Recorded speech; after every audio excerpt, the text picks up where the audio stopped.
오늘 강의는 우리 그사랑교회 고상섭 목사님을 모시고 우리 팀 켈러의 목회 유산에 대해서 함께 나누는 시간을 가지려고 천은교회에서 자그맣게 소규모 세미나를 준비했습니다.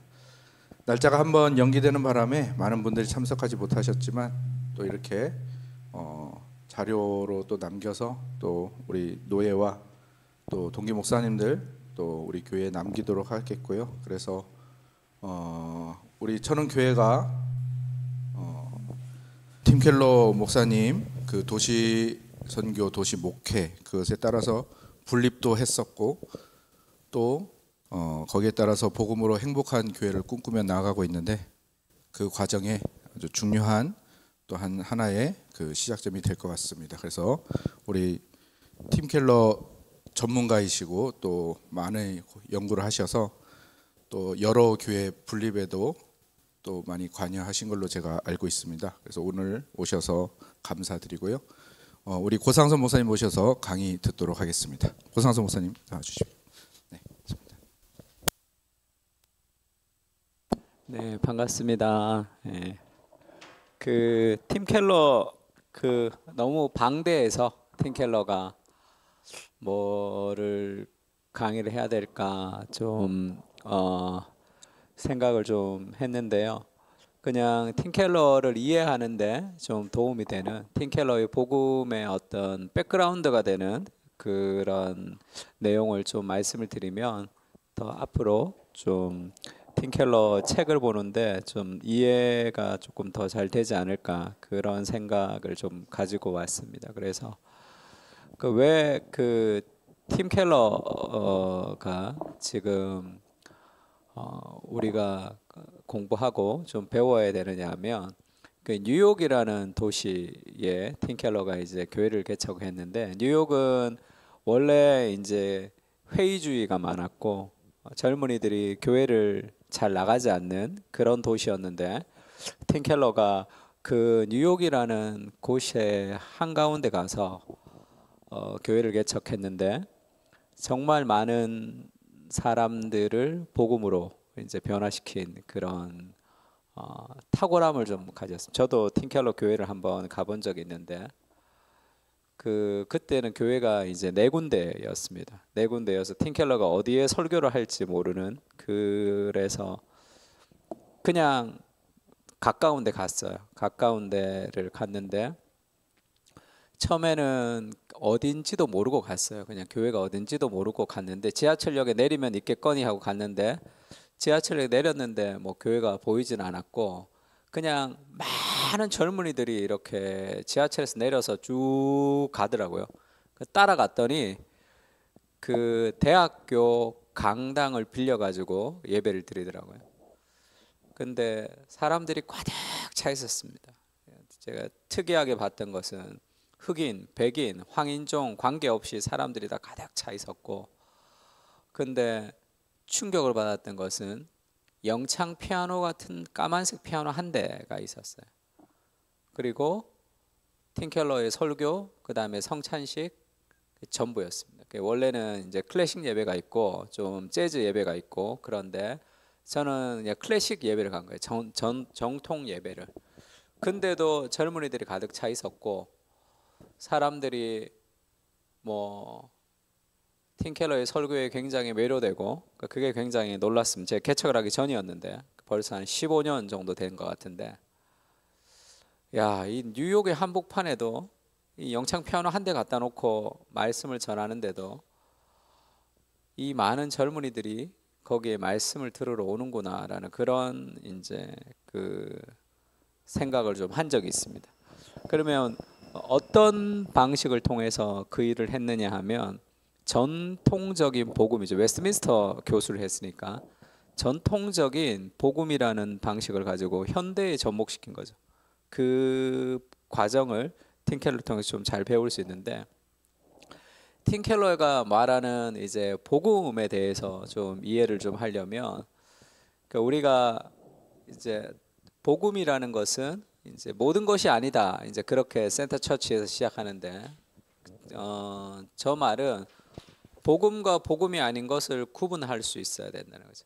그러니까 오늘날의 교회가 복음과 복음이 아닌 것을 구분할 수 없기 때문에 복음이 아닌 것을 복음인 것처럼 취급을 해서 이 복음이 무엇인지, 복음과 복음이 아닌 것이 어떤 것인지, 그러니까 다시 얘기하면 칭의와 성화를 연결하면서 분리해야 된다는 얘기를 하고 있습니다. 그 다음에 그러나 복음이라는 것이 이제 단순하지는 않고 그것이 굉장히 풍성하다는 얘기를 하고, 그 복음이 결국 이제 모든 것을 변화시키는, 그러니까 복음의 적용을 지금 얘기하고 있는데요. 그 팀켈러가 말하는 복음이라는 것은, 복음은 좋은 충고가 아니다. 같이 한번 읽어볼까요? 복음은 시작.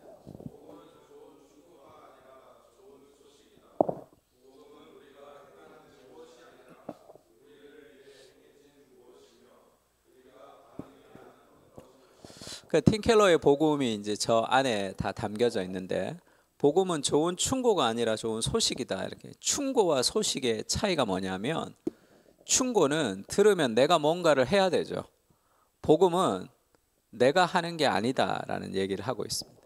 복음은 인간이 행하는 무엇이 아니에요. 인간의 노력이 1도 들어가지 않는. 그래서 신앙이라는 것은 노력하는 게 아니다. 이것이 팀켈러가 말하는 복음이죠. 대부분의 교회에서는 신앙이라는 것은 노력을 해야 된다고 얘기하는 거죠.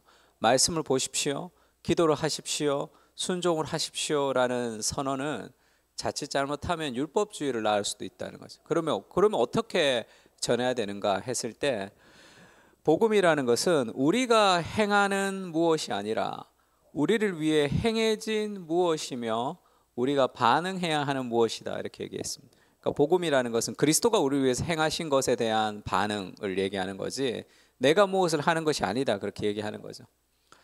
그래서 그 복음을 오해하면 복음과 복음의 결과를 오해하게 되는 거죠. 그래서 은혜와 은혜의 사역인 선행은 은혜와는 구분되면서 동시에 연결이 된다. 이게 무슨 얘기냐면, 우리가 순종하는 거, 하나님 앞에, 그때 이제 순종하십시오, 말씀을 보십시오, 기도하십시오라고 이제 얘기를 할 때, 순종을 통해서 하나님이 무엇을 주신다고 생각하는 거죠. 내 순종을 통해서 하나님께서 어떤 좋은 것을 주신다고 생각하면, 나의 순종은 무언가를 받기 위한 공로가 되는 거죠. 그것이 아니라 은혜와 은혜의 사역인 선행과 은혜는 구분되면서 연결된다는 것은, 우리가 하나님 앞에 순종하는 것, 우리가 하나님 앞에 선을 행하는 모든 것은 하나님이 은혜의 감사의 반응인 거죠. 선행이라는 것이. 그러니까 순종하십시오, 기도하십시오, 말씀 보십시오 전에 하나님이 먼저 행하신 은혜에 대한 복음의 이해가 순종으로 흘러가는, 그러니까 구원이 칭의가 성화의 동기가 되어야 된다, 이렇게 얘기하고 있습니다. 근데 그걸 잊어버린다는 거예요. 칭의와 성화를 자꾸 분리한다는 거죠. 그러니까 내가 열심히 행하는 그것이, 그러니까 삶에서 어떤 지치거나 화가 나거나 다른 사람에 대한 비판이 생기거나 하는 모든 것들은 이 자기 의인 경우가 많습니다. 그런 경우. 그래서 그게 이제 복음이다. 여기서 원인과 결과를 혼동하지 마라. 이렇게 복음이 무엇인지와 복음이 무엇을 일으키는지를 혼동할 때 그것이 이제 오해가 생긴다는 거죠. 그러면 이제 팀켈러에 대해서 많은 사람들이 이 오해를 하는 경우가 많은데, 그 팀켈러가 말하는 복음의 그 백그라운드가 뭔지를 좀 이해하면 좋습니다. 팀켈러의 복음의 백그라운드 안에는 이 쉽게 얘기하면 두 권의 책, 이제 하나의 사건이 지금 이렇게 그 속에 전제되어 있는데, 개혁 신앙의 정수라는 지금 에드워드 피셔가 쓴 책에 지금 토마스 보스턴이 해설을 단 책이 있습니다. 이게 번역이 되어 있는데, 개혁 신앙의 정수라는 책인데, 저 책이 처음 나왔을 때 저 책을 통해서 촉발된 교회사의 사건이 하나 있는데, 그게 메로우 논쟁이라는 사건입니다. 그러니까 팀켈러의 복음의 뒷베이스에는 메로우 논쟁이 지금 깔려 있는 거예요. 그러니까 메로우 할 때 정수라는 뜻이죠. 개혁 신앙의 정수라는 저 에드워드 피셔의 책이 이제 문제가 됐던 거죠.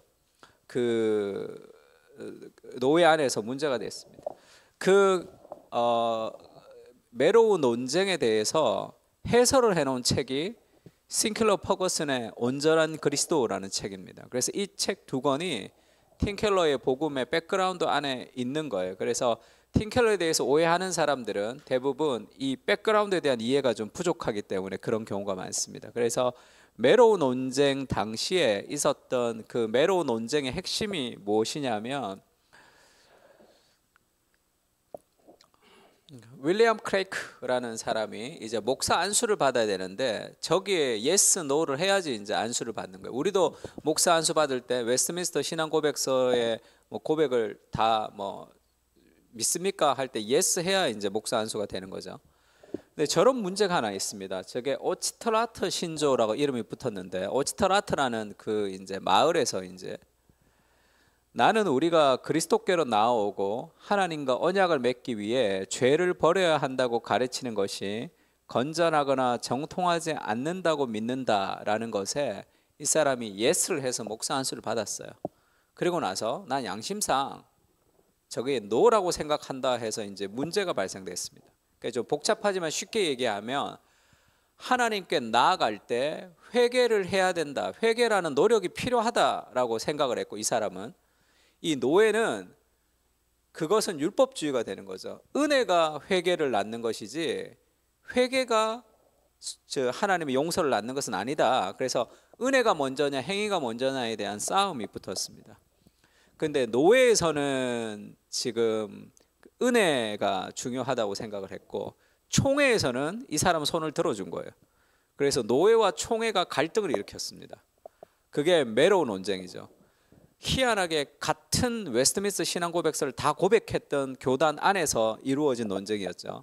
그때 이 메로우파라고 얘기했던 은혜를 강조했던 사람들이 읽었던 책이 이 에드워드 피셔의 이 개혁 신앙의 정수라는 책이었어요. 그 기수가 된 사람이 토마스 보스턴이었습니다. 그래서 토마스 보스턴이 저 신조 자체가 조금 어폐가 있긴 하지만 저거는 신학적으로 건전한 거다. 그래서 논쟁이 붙어서 이제 이 메로우파들은 총회파들을 율법주의자라고 얘기했고 총회파들은 이 메로우파들을 이 반율법주의자라고 매도했던 그런 사건이 있었습니다. 거기서 이제 핵심이 뭐냐면 그래서 지금 이 개혁신학의 정수에서 이런 이런 내용이 있는 거죠. 개혁신학의 정수는 세 명이 대화하는 것으로 나와 있는 그런 구성이 돼 있죠. 그러니까 이 김복음이라는 목사입니다. 목사가 이제 당신은 믿기 전에 회개해야 한다고 생각하는군요. 그렇다면 회개가 무엇이라고 생각합니까? 회개가 무엇으로 이루어진다고 생각합니까? 그러니까 이 율법이라는 율법주의자죠. 저는 회개가 하나님 앞에 자신을 낮춰 자신이 죄로 그분을 슬퍼하게 하는 것을 슬퍼하고 한탄한 뒤에 모든 죄에서 그분께로 돌아서는 것이라고 생각합니다. 이렇게 대답합니다. 그러니까 이 복음 목사가 다시 얘기하죠. 하나님이 싫어하시는 죄에 대해 슬퍼하고 한탄하려면 반드시 하나님을 사랑해야 합니다. 그런데 자신이 하나님께 사랑받고 있음을 믿음으로 알기 전에는 그분을 사랑하는 것이 불가능합니다. 변화된 뒤에야 회개를 할 수 있습니다. 이렇게 얘기하면서 결국 지금 이 개혁 신앙의 정수와 그 메로우파의 핵심은 인간의 행위가 먼저냐, 하나님의 은혜가 먼저냐는 그런 논쟁이었습니다. 근데 팀 켈러가 지금 얘기하고 싶은 게 뭐냐면 오늘날도 비슷하다는 거죠. 오늘날도 교회 안에는 메로우 논쟁 같은 비슷하다. 우리가 복음이라고 생각하고 있는 것이 복음이 아닌 경우가 많다는 거죠. 그래서 대부분 율법주의적으로 설교하는 경향이 있어서 그 은혜의 복음을 회복해야 된다. 그 얘기를 하고 있습니다. 그래서 성경에 보면 저런 말씀이 있죠. 나 외에 다른 신을 내게 두지 말라라는 명령법이 있어요. 명령법. 그러니까 하나님이 어떤 명령을 하면 그 명령에 순종하면 복을 받고 불순종하면 복을 받지 못한다고 생각하는 것은 잘못됐다는 거죠. 하나님의 명령이 있을 때 그 명령을 순종하고 안 하고보다 먼저 우선적인 사건이 있는데, 그러니까 모든 성경의 명령법을 찾아보면 그 앞에 나오는 게 있다는 거죠. 그 명령법 앞에는 하나님이 먼저 우리를 위해서 행하신 은혜가 있습니다. 그 다음에 명령이 있는 거예요. 그럼 내가 명령을 순종하면 복을 받고 안 받고의 문제가 아니라 하나님의 은혜가 순종으로 가는 거죠. 찬양을 하면 하나님이 복을 주시는 것이 아니라 홍해가 갈라지면 찬양을 하는 거죠. 그래서 하나님이 먼저 행하신 은혜에 대한 것이 있다. 그래서 나 외에 다른 신을 내게 두지 말라라는 게 출애굽기 20장 3절 말씀입니다. 그럼 앞에 어떤 말씀이 있냐면 하나님이 모든 말씀으로 말씀하여 이르시되 나는 너를 애굽 땅 종되었던 집에서 인도하여 낸 내 하나님 여호와라. 하나님이 먼저 행하신 일들이 있는 거예요. 나는 너를 애굽 땅 종되었던 곳에서 인도하신 여호와라는 그 하나님의 은혜가 나 외에 다른 신을 섬기지 않는 순종의 결과가 나오는 거죠. 그래서 이 칭의에 대해서, 이 은혜에 대해서, 그게 복음이죠. 그 칭의가 복음인데 그 복음에 대한 바른 선포가 순종으로 이끌어낼 수 있도록 해야 된다는 거죠. 근데 우리는 구원받았으니까 순종을 강조해야 된다고 생각하는 것은 이 메로운 논쟁 당시로 돌아간다, 지금 그렇게 생각하고 있습니다. 그래서 싱클러 퍼거슨이 존 오웬이 쓴 책을, 이제 미국의 신학생들이죠, 존 오웬이 쓴 책을 어떤 책을 좋아하냐 그러면 미국에 있는 신학생들 대부분도 존 오웬의 죄죽임의 교리를 얘기한다고 해요. 그런데 존 오웬이 죄죽임의 교리만 쓴 게 아니라 그리스도의 영광이라는 책도 썼고 지금 교제라는 책도 썼죠. 하나님과 교제한다는. 그러면 싱클레어 퍼거슨이 이제 그 존 오웬의 죄죽임의 교리와 교제와 영광이 있는데 많은 미국의 신학생들이 죄죽임의 교리를 좋아하는 것을 가지고 이렇게 표현했습니다. 실용적인 마찰을 신학의 말 앞에 두는 것은 아닌가 하는 걱정이 있다는 거죠. 오웬도 청중이 그리스도를 알지 못하고 죄죽임에 관해서만 아는 것을 원치 않았을 것이다. 그리스도 자신과 그분의 사역을 더 깊이 이해하는 것으로 돌아가야 한다. 이게 무슨 말입니까? 죄를 죽이려고 하면 내가 죄를 죽여야 되겠다로 죄가 죽는 게 아니라는 거죠.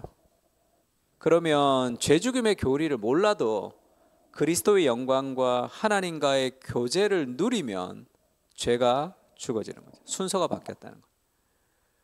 여러분, 죄를 죽여야 됩니다.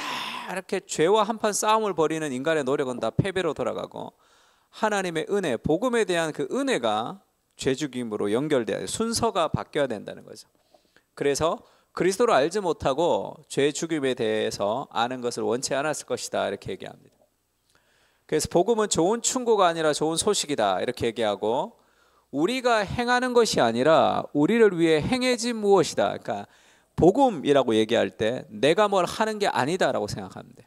내가 뭘 하는 것이 아닌 예수님이 내가 할 수 없기 때문에 나를 위해서 해주신 그것을 믿는 것이 복음입니다. 그게 칭이죠. 그 은혜가 순종으로 갈 수 있도록 연결해야 된다는 거예요. 모든 순종의 동기는 하나님의 은혜가 연결됩니다. 그렇지 않으면 열심히 일하지만 화가 나거나 분노하거나 비판하거나 그렇게 자기 의가 된단 말이에요. 그렇게 되면.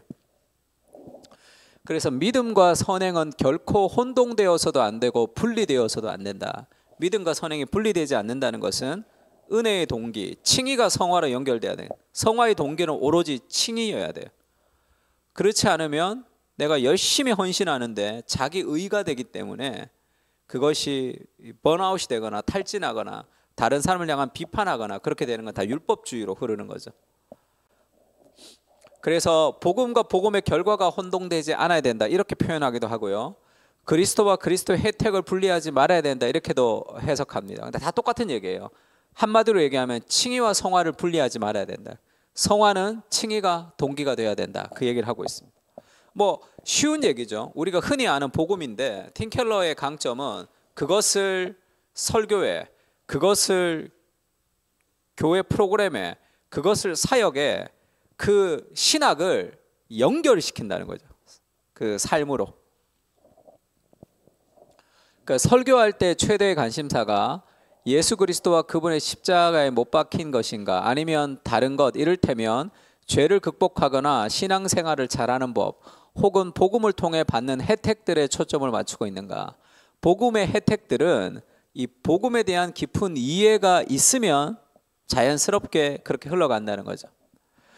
그래서 복음을 바르게 전하지 못하면 율법주의로 가든지 아니면 반율법주의로 가든지 둘 중에 하나로 간다는 거예요. 그래서 오늘날 왜 이 팀 켈러가 복음을 자꾸 얘기를 하느냐면 오늘날 교회 안에 복음에 대한 오해가 있다는 거죠. 그래서 율법주의자들과 반율법주의자들을 굉장히 많이 양상합니다. 율법주의와 반율법주의는 한 어머니 자궁에서 나온 이란선 쌍둥이다 이런 표현도 했고요. 하나님의 말씀과 하나님의 성품이 분리될 때 이제 율법주의자와 반율법주의자가 이제 많이 나타난다 이렇게도 얘기했습니다. 그래서 그거를 잘 보여주는 책이 이제 두 권인데 하나가 탕부 하나님이라는 책인데 원래는 The Prodigal God이에요. 원래 탕자의 비유라고 얘기하죠. 그러니까 The Prodigal Son 해야지 맞는 거죠. 탕부라는 단어는 없습니다. 그러니까 The Prodigal 하면 아주 형편없는 해푼 이런 거죠. 그러니까 탕자 할 때 그 탕이죠, 탕. 근데 탕부라고 하면 해푼 아버지인데 사랑을 해프게 베푼다는 거죠. 사랑이 많다는 뜻이고 두 번째 책이 방탕한 선지자 이렇게 번역됐는데 The Prodigal Prophet 둘 다 Prodigal이라는 단어로 맞췄습니다. Prodigal 이 팀 켈러가 Prodigal이라고 얘기한 것은 사랑이 이렇게 해프다라는 거죠. 이게 무슨 얘기를 지금 복음을 지금 이 두 책으로 설명하고 있는데 아버지를 바르게 알지 못했던 그러니까 하나님의 말씀과 하나님의 성품, 칭의와 성화를 잘 연결하지 못했던 사람들 중에는 누가복음 15장에 둘째 아들이 있죠. 아버지 돈을 다 주십시오, 유산을. 그러면서 허랑방탕하게 살아가는 사람은 내가 내 마음대로 살고 싶은 거죠. 그러니까 반율법주의자입니다. 그러니까 하나님의 말씀의 기준이 아니라 내 마음대로 살고 싶은 삶을 살아가는 반율법주의자의 전형이죠. 그가 이제 모든 것을 다 잊어버리고 돌아왔을 때 아버지가 그냥 그대로 받아주죠. 그러니까 첫째 아들이 화가 난 거죠. 첫째 아들이 저렇게 얘기합니다. 노하여 잔치에 들어가고자 하지 아니하고 아버지께 말하죠. 내가 여러 해 아버지를 섬겨 명을 어김이 없는데 왜 나한테는 그런 일도 하지 않고 저렇게 허랑방탕한 죄를 사랑으로 받아줍니까? 이렇게 얘기하죠.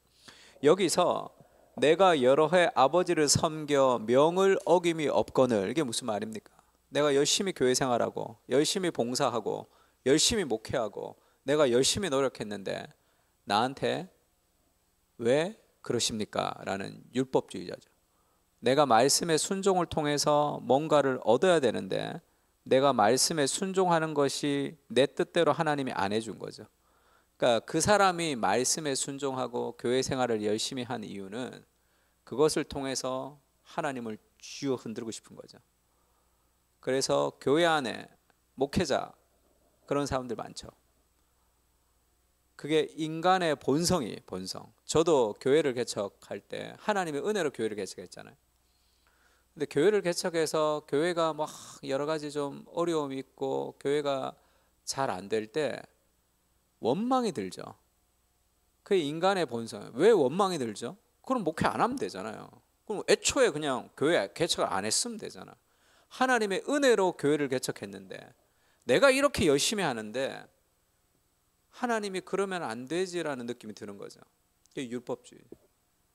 삶에 있어서 나의 노력을 통해서 내가 아버지의 명을 어겨 내가 이렇게 열심히 교회에서 했는데 하나님이 그렇게 되는. 그러니까 둘 다 율법주의와 반율법주의.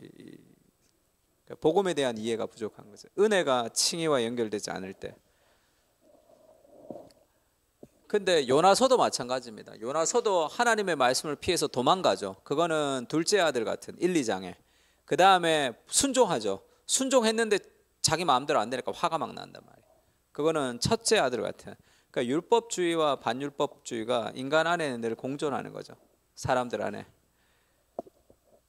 그래서 이 제3의 길로 설교해야 된다 얘기합니다. 그게 아니라 제3의 길. 복음을 가지고 그 사람들을 대해야 된다. 그렇게 얘기하는 거죠.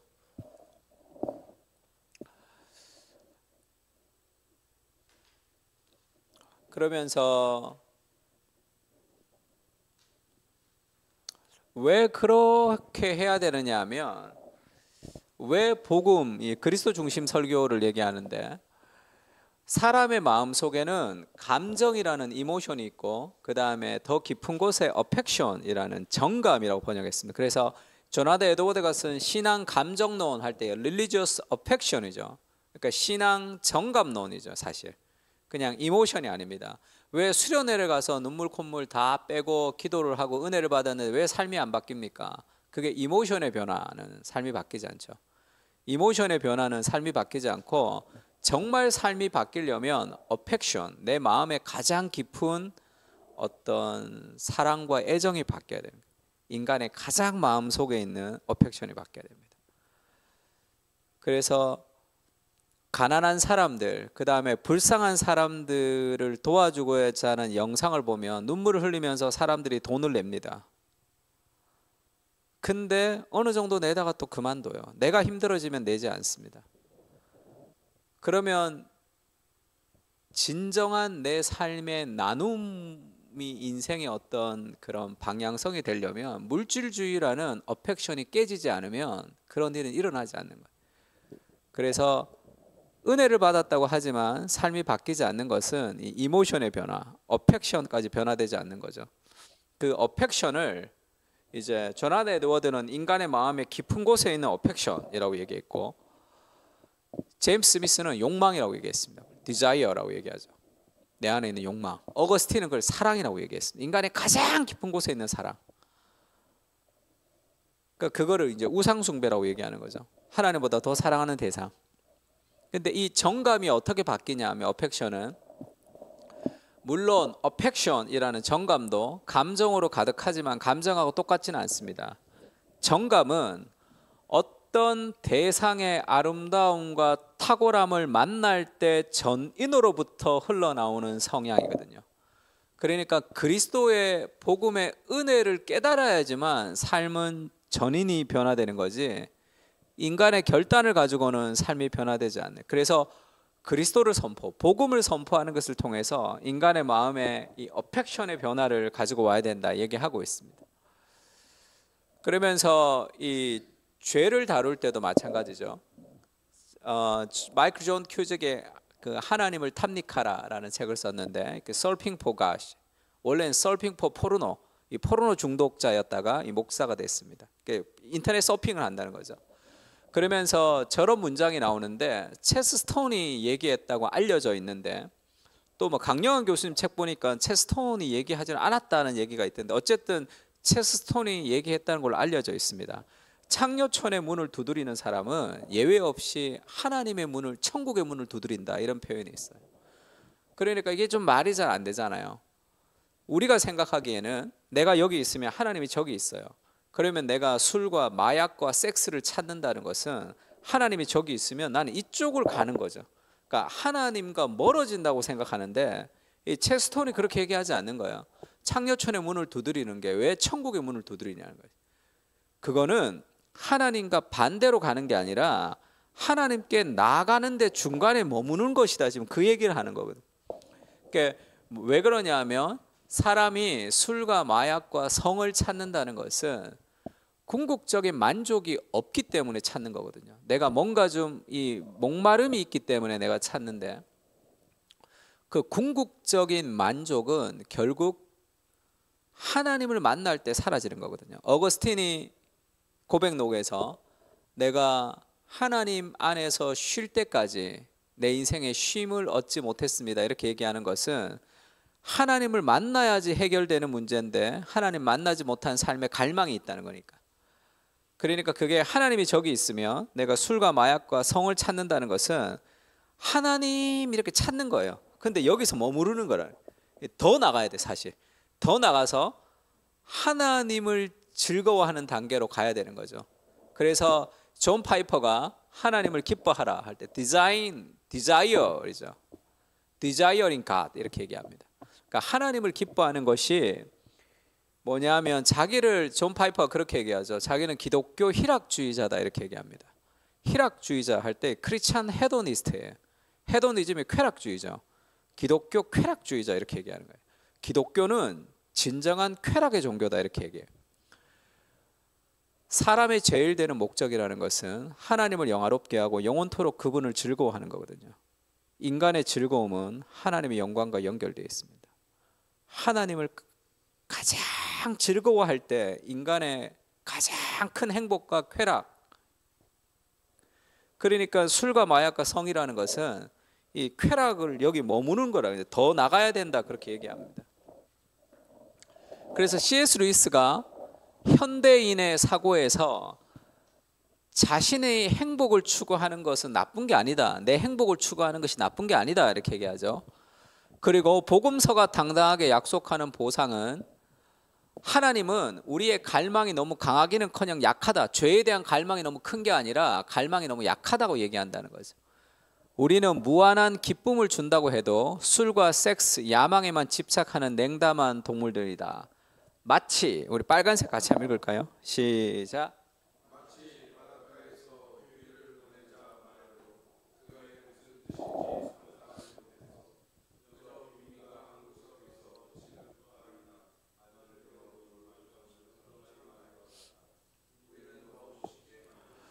하나님이 바닷가에서 휴일을 보내자 하는 그 영원한 기쁨을 얘기하는데, 싫어요라고 하면서 진흙 파이나 만들면서 시궁창에서 놀고 싶어하는 철없는 아이와 같다는 거죠. 우리는 너무 쉽게 만족한다. 그러니까 죄를 이기려면, 죄라는 것은 내가 만족이 없기 때문에 죄를 짓는 거죠. 술과 성과 그 마약을 찾는 이유는 만족이 없다는 거죠. 그 만족은 하나님으로 채워질 때만 해결될 수 있습니다. 그러니까 술과 성과 마약을 찾는 것은 하나님을 찾고 있는 거예요. 근데 여기서 머무르는 거죠. 너무 쉽게 만족합니다. 더 나가야 돼요. 그걸로 만족할 수 없어서 하나님을 만날 때만 이것이 해결되는 거죠. 그래서 죄를 이기는 것은 죄와의 싸움을 싸우는 것이 아니라 죄보다 하나님을 더 사랑하는 거죠. 그러니까 더 큰 사랑이 덜 큰 사랑을 밀어낼 때만 죄에 대해서 이길 수 있습니다. 그러니까 그거랑 마찬가지죠. 뭐 누가 대학을 갔는데 친구들이 막 나이트 가자 그러고 술집에 가자 그러고, 그래도 이 친구가 열심히 공부만 하는 친구가 있는데, 그러면 그 친구가 뭐 술집에 가고 나이트 가고 싶지 않아서가 아니라, 그런 본능은 있지만 자기 어머니가 집에 하나밖에 없는 소 팔아서 자기를 대학에 보냈거든요. 그러면 내가 이거를 하고 싶은 마음보다 어머니에 대한 마음이 더 크면 이거를 하지 않는 거죠. 그래서 죄를 싸워서 이기고자 하는 모든 죄 죽임의 교리는 다 실패로 돌아가게 되어 있습니다. 죄보다 더 하나님을 사랑할 때만 죄를 이길 수 있는 거죠. 그래서 존 오웬의 그런 하나님과의 교제와 그리스도의 영광을 깊이 이해하면 죄 죽임을 자연스럽게 할 수 있는, 그러니까 결국은 성화, 거룩을 위한 노력을 계속 얘기해야 되는 게 아니라 칭이 복음에 대한 은혜가 더 커야 된다. 이 복음이, 사랑이 이 성화로 연결될 수 있도록 하는 거죠. 그래서 켈빈이 기독교 강요에서 그렇게 얘기했습니다. 경건이라는 것은 하나님을 사랑하는 것과 경외하는 것의 균형인데, 경건한 사람은 지옥이 없어도 말씀에 순종한다는 거예요. 그게 무슨 말이냐면, 심판이 없어도 하나님 말씀에 순종하죠. 왜 지옥이 없어도 순종하느냐 하면, 그들은 하나님의 마음을 아프게 하고 싶지 않기 때문이다 이렇게 얘기했습니다. 그러니까 하나님을 향한 사랑이 더 클 때 죄를 이길 수 있는 거죠. 그래서 팀 켈러의 복음은 폴 워셔의 복음하고는 좀 다릅니다. 그러니까 이 복음을 전할 때 이 복음이 그 삶으로 연결될 수 있도록 해주는 거죠. 그러니까 하나님에 대한 더 큰 은혜가, 그리스도에 대한 은혜가 죄를 이길 수 있도록 하는 칭의와 성화에 연결하는 그런 메시지와 그런 방식으로 지금 일하는 거죠. 마가복음 4장 38절 39절도 마찬가지입니다. 예수님이 이 고물에서 베개를 베고 주무실 때 제자들이 깨워서 선생님이여 우리가 죽게 된 것을 돌보지 아니하시나이까 할 때 예수님이 바람을 꾸짖으셔서 그것을 잠재우시는 장면이 있습니다. 여기서 이제 그 틴켈러의 스승인 에드먼드 클라우니가 모든 성경 본문에서 그리스도를 설교하라라는 책을 보면 그렇게 얘기하죠. 여러분, 인생에 파도가 있습니까? 하나님께 기도하십시오. 그러면 하나님께서 여러분의 인생의 파도를 잠재워 주실 것입니다 라고 설교를 하면, 유대인 랍비의 설교와 뭐가 다르냐 이렇게 얘기하죠. 인생에 힘드십니까? 하나님께 기도하십시오. 하나님이 당신의 인생의 문제를 해결해 줄 수 있습니다 라고 할 때, 유대인 랍비와 뭐가 다르냐는 그 설교가. 그러면서 이 팀켈러가 이거를 그렇게 설교합니다. 이 복음이 칭의로 연결될 수 있도록, 그러니까 칭의가 성화로 연결될 수 있도록, 복음이 삶으로 적용될 수 있도록 하는데, 지금 고물에서 베개를 베고 잘 때 이 사람들이 깨워서 하는 이것이 이 요나서, 그 요나서에 나오는 그 본문과 굉장히 비슷한 단어들이 많이 있죠. 요나가 바다에 빠지면서 이 잠잠해지는 그런 사건을 얘기하면서, 우리 인생에도 이런 폭풍이 있는데 예수님이 능력 있는 분이다라는 것을 드러내 주기보다, 그리스도의 십자가의 사건을 통해서 예수께서 우리 인생의 수많은 그런 이 죄의 저주를 해결하신 거죠. 그러면서 그래도 우리 인생에 남아있는 고통이 있죠. 우리 인생에 여러 가지 폭풍이 있고 풍랑이 있고 여러 가지 시련이 있습니다. 그러나 그 인생의 어떤 풍랑도 우리를 무너뜨리지 못하는 이유는, 인생의 고통 속에 있는 독과 저주가 그리스도의 십자가에서 다 가져가신 거죠. 그리스도께서. 그러니까 인생에 어떤 고통, 어떤 문제가 있어도 그것이 비록 내 죄로 인한 고통이라 할지라도 그것이 우리를 무너뜨릴 수는 없죠.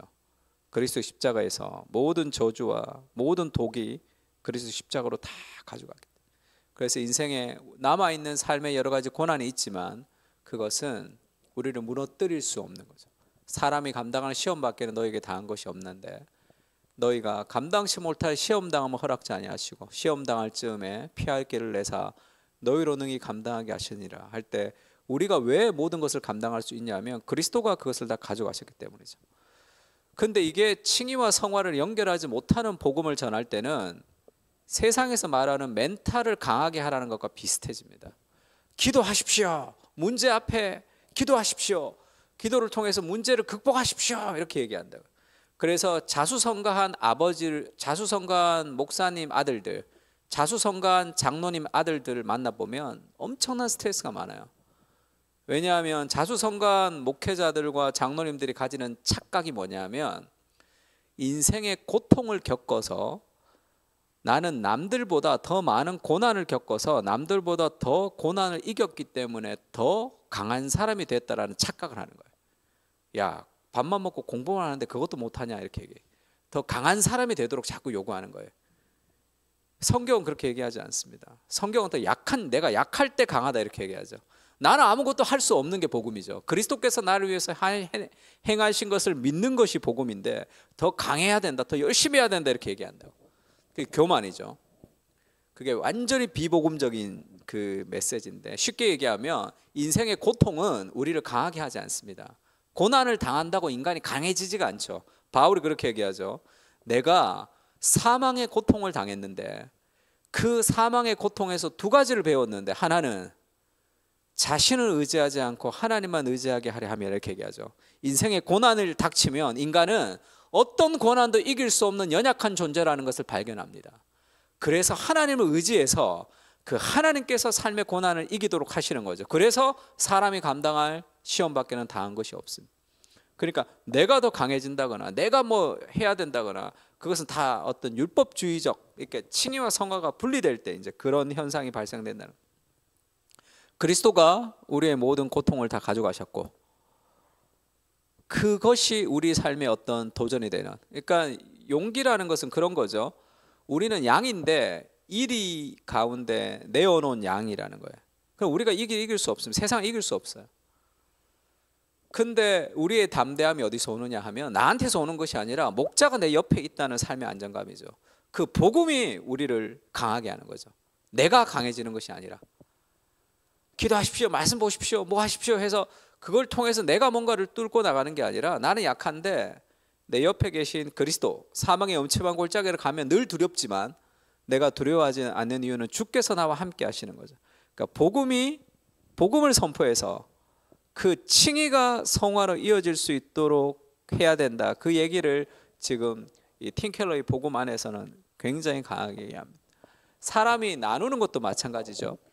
바울이 예루살렘 교회 헌금에 대해서 얘기할 때 그렇게 얘기합니다. 이방 교회들에게 예루살렘 교회가 이렇게 힘드니까 돈 좀 내서 도와줘야 되지 않겠냐, 얘들이 얼마나 불쌍하냐, 이렇게 얘기하지도 않아요.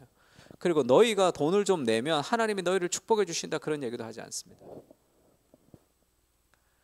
가난한 이로 부요하신 그분이 가난해지시면 가난한 너희로 부요하게 하려 하심이라는 복음을 선포하는 거죠. 복음과 이 돈 내는 거와 무슨 상관이냐, 헌금이라. 그것이 마음 깊은 곳에 어펙션의 변화를 그리스도의 복음이 바꾸는 거죠. 사람들이 돈을 내지 못하는 이유는 두 가지죠. 하나는 교만입니다. 내 거라고 생각하거든요. 내가 번 거라고 생각하기 때문에 이게 아까운 거예요. 두 번째는 두려움이죠. 나도 얼마 없는데 내가 얼마 없는 거 이걸 내면 내가 힘들면 어떡하냐는 삶의 두려움이 있단 말이에요. 이 두 가지가 해결되지 않기 때문에 적당히 냅니다. 그냥 적당히 낸다고. 내가 힘들지 않을 정도. 다른 사람은 다 죽어가도 그렇게 하는 거예요. 그리스도의 복음, 부유하신 그분이 가난해지셔서 가난한 우리를 부유하게 했다는 진정한 복음이 내 어펙션 안에 들어오면, 아, 내 삶이 다 하나님의 은혜로 것이고 내게 가진 것이 다 하나님의 은혜라고 생각하면 그것을 나눌 수 있겠죠. 그리고 나를 위해서 자신의 목숨까지 버리셨던 그리스도께서 내 인생과 함께 하신다는 것이 삶의 두려움을 극복하기 때문에 그것을 드릴 수 있습니다. 그러니까 복음을 선포해서 그 그리스도가 진정한 칭의라는 복음이 어펙션의 변화를 일어나도록 하는 과정이 진정한 복음이 일어나는 과정이죠. 그러니까 그 얘기를 지금 계속 이제 팀 켈러가 이 진행을 하고 있는 거죠. 삶에 있어서. 그러니까 그 복음과 성화, 칭의와 성화의 관계에서 칭의를 통해서 성화를 이끌어내는, 그래서 그리스도 중심적 설교, 그리스도 중심적 가르침, 그리스도 중심적 베이스를 굉장히 중요하게 생각하고 있습니다. 그걸 왜 또 이것이 중요하냐면, 그 다원주의 사회에서 복음이라는 책을 보면 레슬리 유비긴이 그렇게 얘기해요. 원래 영국 교회가 부흥할 때 레슬리 유비긴이 인도 선교사로 갔습니다. 30년 뒤에 다시 영국으로 돌아왔더니 영국 교회가 사양길에 접어들었어요. 그러니까 왜 그렇지? 너무 이상한 거죠. 영국 교회가 부흥할 때 선교사로 파송돼서 다시 돌아왔더니 영국 교회가 완전히 망해가고 있는 거예요. 교회가 다. 마치 자기가 인도에 처음 갔을 때랑 비슷한 거예요. 사회가 바뀐 거예요. 그러면 복음을 안 전했냐 하면 복음을 전했죠. 교회는 계속. 복음을 계속 전하는데 왜 사양길이죠? 복음의 문제가 아니라 복음을 전달하는 방식의 문제, 쉽게 얘기하면 문화가 바뀐 거예요. 사람들의 문화가 바뀌었습니다. 지하철에서 예수 천당 불신 지옥이라고 외쳐서 예수 믿는 시대가 지난 거죠. 그것은 더 거부 반응을 일으킨단 말이에요. 그러면 그런 방식으로 마음의 뜨거움을 고수한다고 그것이 통용되는 시대가 아니죠. 그래서 레슬리 유비겐이 그런 얘기를 했어요. 다시 돌아와서 왜 똑같이 복음을 전하는데 교회가 안 되느냐? 그거는 복음의 문제가 아니죠. 문화가 달라진 것을 적응하지 못해서요. 그래서 서양 교회들이 해야 될 선교적 사명은 계몽주의적 시도의 허망함을 드러내는 것이다, 이렇게 얘기했어요. 그러니까 예전에는 교회가 선포하면 아멘 했습니다.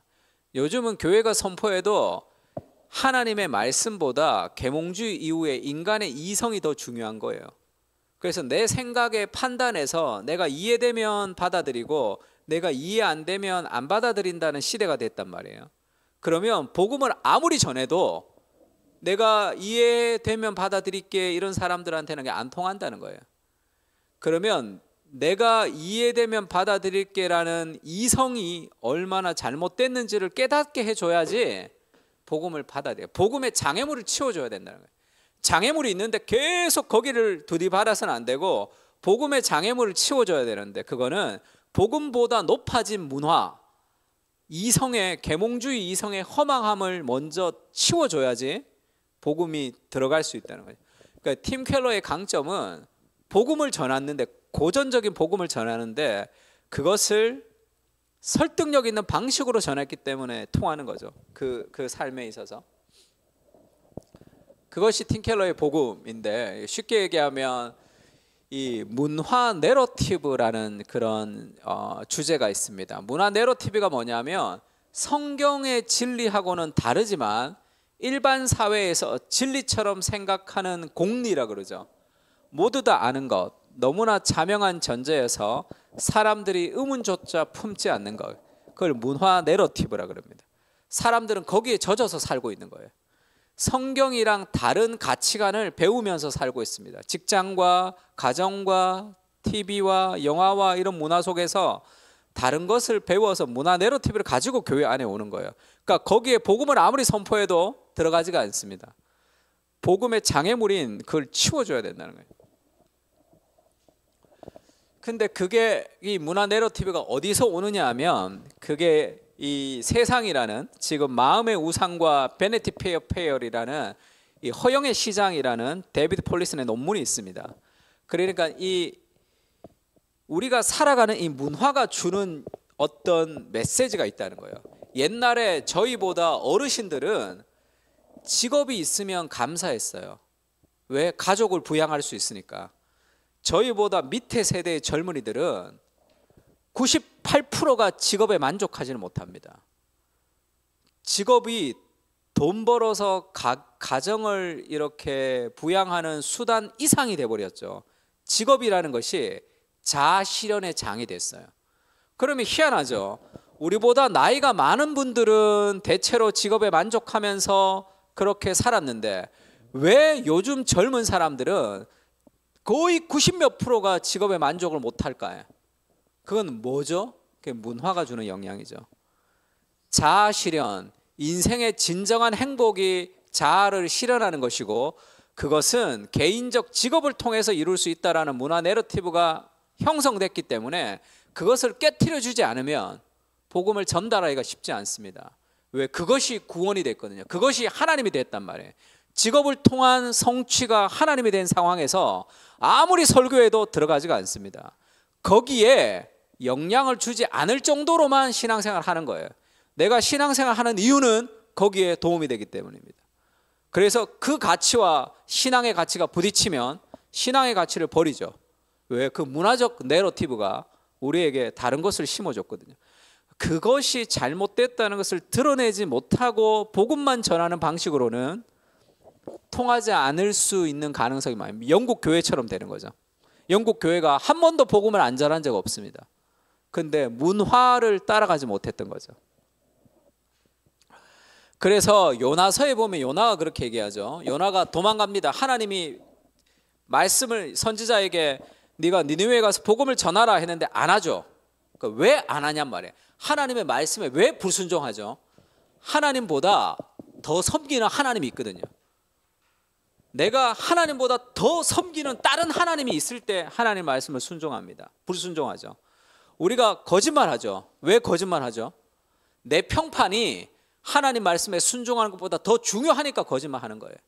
내가 하나님이에요. 내 평판이 하나님, 내가 부끄러워지는 것보다 하나님 말씀에 어기지만 내 평판이 소중한 것을 더 믿는 거죠. 그걸 우상이라 얘기합니다.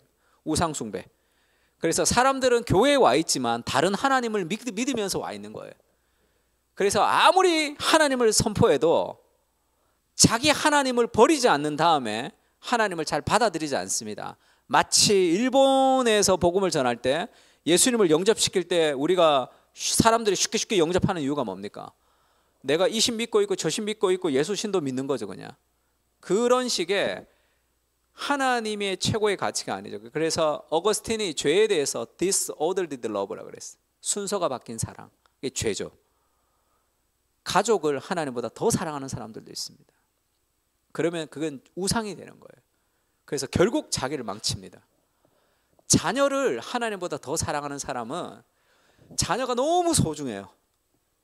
그래서 뭐 예배 시간 이런 거 중요하지 않습니다. 자기 아이 잠자는 시간이 제일 중요해요. 거기에 맞춰서 예배를 드립니다. 그러면 어떻게 되죠? 자녀가 너무 소중한데 그렇게 소중한 자녀가 자기와 갈등을 일으킬 때 뚜껑이 열려버리죠. 인생이 무너져 버립니다. 자녀가 뭔가 잘못될 때 인생이 무너져 버리죠. 왜? 내 하나님이거든요. 그래서 하나님보다 더 사랑하는 대상, 우상을 가질 때 그것은 다 우리를 절망으로 빠뜨리죠. 우상 숭배의 결과, 배우자를 내 삶의 우상으로 삼는 사람은 배우자가 나한테 실망을 시켜버리면 인생이 무너져 버립니다. 하나님을 가장 사랑할 때 사실 배우자를 더 사랑하고 자녀를 더 사랑할 수 있는 건 사실 그게 얼라이먼트가 되는 거죠. 어거스틴이 그것을 향유하는 사랑과 사용하는 사랑, 이 프루이 우티라는 단어로 정리했죠. 하나님을 가장 사랑하는 향유할 때 나머지를 다 즐길 수 있지만 하나님보다 다른 것을 더 사랑하게 되면 그것이 우리의 노예로 삼는 거죠. 그래서 이 문화적 우상이 굉장히 중요한데 이 요나서는 왜 하나님의 말씀을 불순종했나? 그러면 하나님보다 더 사랑하는 하나님이 있거든요. 그게 민족이었습니다. 자기 민족. 그러니까 하나님의 말씀에 순종하는 것보다 자기 민족을 더 사랑했기 때문에 니느웨에게 복음을 전하는 것이 싫은 거죠. 하나님보다 더 사랑하는 대상이 있으니까. 그래서 선원이 묻습니다. 당신 누굽니까? 이렇게 물을 때 수많은 질문 뒤에 제일 마지막 질문을 먼저 답하죠. 요나가 이렇게 얘기합니다. 나는 그가 대답하되 나는 히브리 사람이요 바다와 육지를 지으신 하늘의 하나님 여호와를 경외하는 자로다. 이게 뭐죠? 나는 히브리 사람이 첫 번째, 두 번째가 크리스찬인. 크리스찬은 정체성보다 믿긴 믿죠. 하나님 믿긴 믿죠. 그러나 크리스찬의 정체성보다 더 우선시되는 내 하나님, 그건 히브리 민족이죠. 히브리 민족이라는 것에 훨씬 더 하나님으로 믿기 때문에 하나님이 자꾸 밀리는 거죠. 그러면 불순종하게 됩니다. 이게 문화의 내러티브죠. 문화가 우리에게 다른 하나님을 심어주는 거예요. 그래서 테드 이글턴이 문화학자가 신의 죽음 그리고 문화라는 책을 썼습니다. 오늘날의 사람들은 신을 죽여버린 문화예요. 그래서 세속화가 됐다는 거죠. 오늘날 세속화의 특징은 아니 교회가 그런 일을 해? 목사가 그런 행동을 해? 그렇게 막 화가 나서 막 교회에 대해서 비판하면 세속화가 된 게 아니에요. 세속화는 교회에 아무 관심이 없습니다. 그게 세속화죠. 오늘날은 세속화로 가는 거예요. 교회가 이랬다 저랬다 아무 관심 없어요. 사람들이. 그러면 하나님에 대해서 모든 사람은 다 이 디비니타스 센숨이라 그러죠. 신을 믿어야 돼요. 근데 신을 죽였어요. 이 시대는 하나님을 버렸습니다. 그러면 다른 신을 믿어야 돼요. 그게 뭐냐 하면 신의 죽음 그리고 문화가 신의 영역을 자리 잡았다. 그 문화의 영향력을 따라 사람들은 그렇게 살고 싶어 합니다. 그것을 잘못되었다고 드러내주지 못하면 복음을 효과적으로 전달할 수 없다는 거죠. 그래서 지금 나는 히브리 사람이고 그 다음이 크리스찬이라는 사람에게 이 순서가 바뀌어야 되는 거죠. 그래서 팀켈러가 우상에 대해서 얘기합니다. 우상 숭배가 도대체 무엇인가 할 때 무엇이든지 당신에게 하나님보다 더 중요한 것이 우상이죠. 무엇이든 하나님보다 더 크게 당신의 마음과 생각을 차지하는 것이다. 하나님만이 주실 수 있는 것을 다른 데서 얻으려 한다면 그것은 바로 우상 숭배다 이렇게 얘기합니다. 그래서 그 우상 숭배는 나쁜 게 아니죠. 다 좋은 겁니다. 좋은 건데 하나님보다 더 좋아하는 거죠. 제가 교회를 개척할 때 하나님이 그런 마음을 주셨어요. 하나님, 제가 이렇게 하고 많은 교회, 제가 교회를 개척하려고 기도하면서 창문을 열었더니 우리 집 앞에 건물에 교회가 3개가 보였어요. 한 건물에. 하나님, 이렇게 교회가 많은데 제가 또 다른 교회를 개척해야 될 이유가 무엇입니까? 이렇게 제가 기도했습니다. 저는 이제 오카노 목사님, 사나이 교회에서 오카노 목사님 국제제자 훈련에서 제가 오카노 목사님에게 훈련을 받았기 때문에 오카노 목사님 돌아가시고 정말로 이 제자 훈련을 통한 건강한 교회를 좀 세워야 되겠다. 가서 모든 민족으로 제자를 삼아라는 말씀을 한 번 더 제가 되새기고 그래, 교회가 많지만 정말로 건강하게 제자 훈련하는 그런 교회를 세워야 되겠다는 그런 건강한 공동체에 대한 비전을 하나님 주셨습니다. 그래서 매일 기도했죠. 건강한 공동체를 위해서. 근데 건강한 공동체에서 기도하는 건 좋은 거죠. 그게 하나님을 사랑하는 것보다 더 높아지면 우상이 되는 거죠. 매일 건강한 공동체를 위해서 기도합니다. 그런데 교회가 내가 생각하는 것만큼 안 건강해져요. 그러면 첫 번째 자기 자신을 비판하죠. 아, 나 개척 아니었나 보다. 그때 부임했어야 되는데 내가 왜 부임 안 하고 개척했지? 두 번째는 다른 사람을 향한 비판입니다. 건강해지지 못하는 교인들을 향한 비판. 왜 우리 교인들이 이렇게 잘 안 바뀌지? 왜 다 바쁘지? 왜 마음이 없지? 세 번째는 건강한 교회를 되게 하지 못하는 외부적인 환경에 대한 두려움이죠. 월세가 올라가든가 그런 환경에 대한 두려움. 그러면 희한하죠. 저는 매일 기도합니다. 하나님 앞에 건강한 교회를 위해서. 기도하면 할수록 위축되고 비판하며 두려워지는 거죠. 왜 그렇죠? 그게 우상이거든요. 그게 하나님을 사랑하는 것보다 더 사랑하는 대상이 될 때 그게 결국 나를 노예로 삼는 거죠. 하나님보다 더 사랑하는 것은 다 좋은 겁니다. 가족을 사랑하는 거, 열심히 일하는 거, 뭐 다 좋은 거잖아요. 그게 하나님을 사랑하는 것보다 더 높은 위치에 차지하면 나를 옥죄고 나를 노예로 삼는 거죠. 그런 우상들이, 문화가 우리에게 주는 우상들을 다 가지고 교회에 앉아 있는 거죠. 그냥 복음을 선포해서 사람들은 그 하나님의 자리를 버리지 않으면 그냥 그것은 옵션에 불과해요. 그래서 아멘 아멘 합니다. 그러나 시험 기간이 되면 교회를 안 나오죠. 왜? 더 사랑하는 대상이 있거든요. 아멘 아멘 하지만 무언가 일이 있으면 그쪽으로 가게 되어 있습니다. 그래서 죄의 본질은 순서가 바뀐 사랑이죠. 삶을 바꾸려면 사랑의 순서를 바꿔줘야 됩니다. 하나님을 가장 사랑할 수 있도록. 그러면 나머지가 다 얼라이먼트가 될 수 있는 거죠.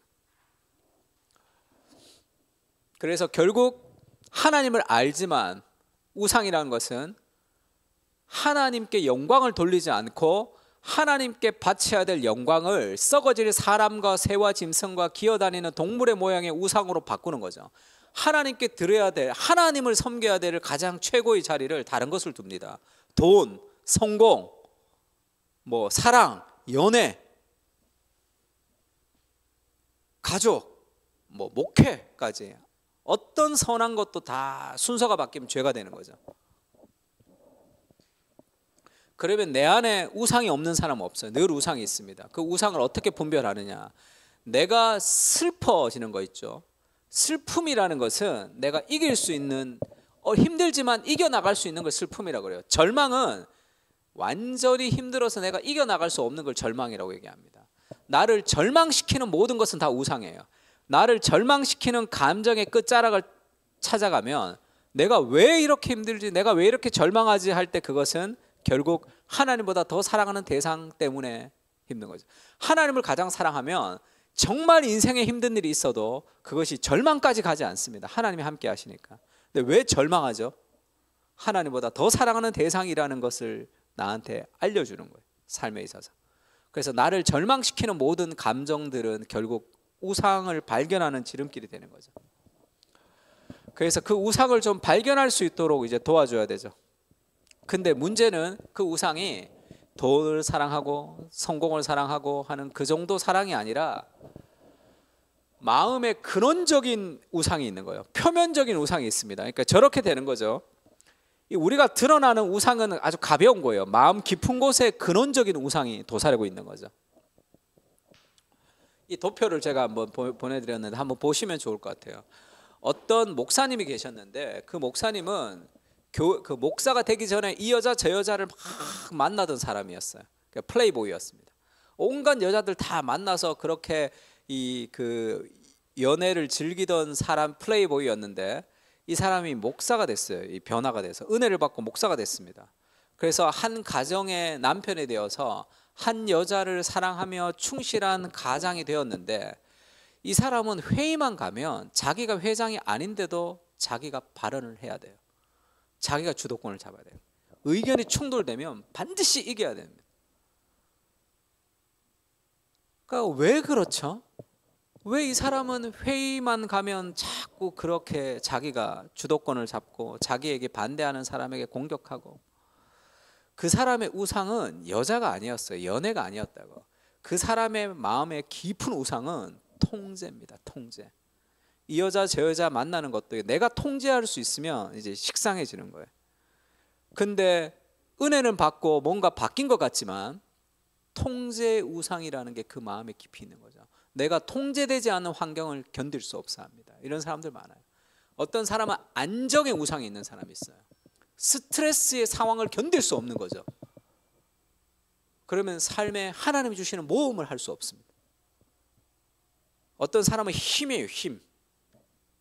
힘이 삶의 우상인 사람은 조롱당하고 놀림당하는 것에 대해 견딜 수 없는 상처가 있죠. 예수님은 수치와 모면을 당하시면서 하나님 앞에 사셔서 나는 절대 그렇게 되지 않는, 그러면 그의 우상은 이 통제, 힘 이런 겁니다. 그러니까 그 근원적 우상을 해결해 주지 못하면 삶을 바뀌지 않는 거죠.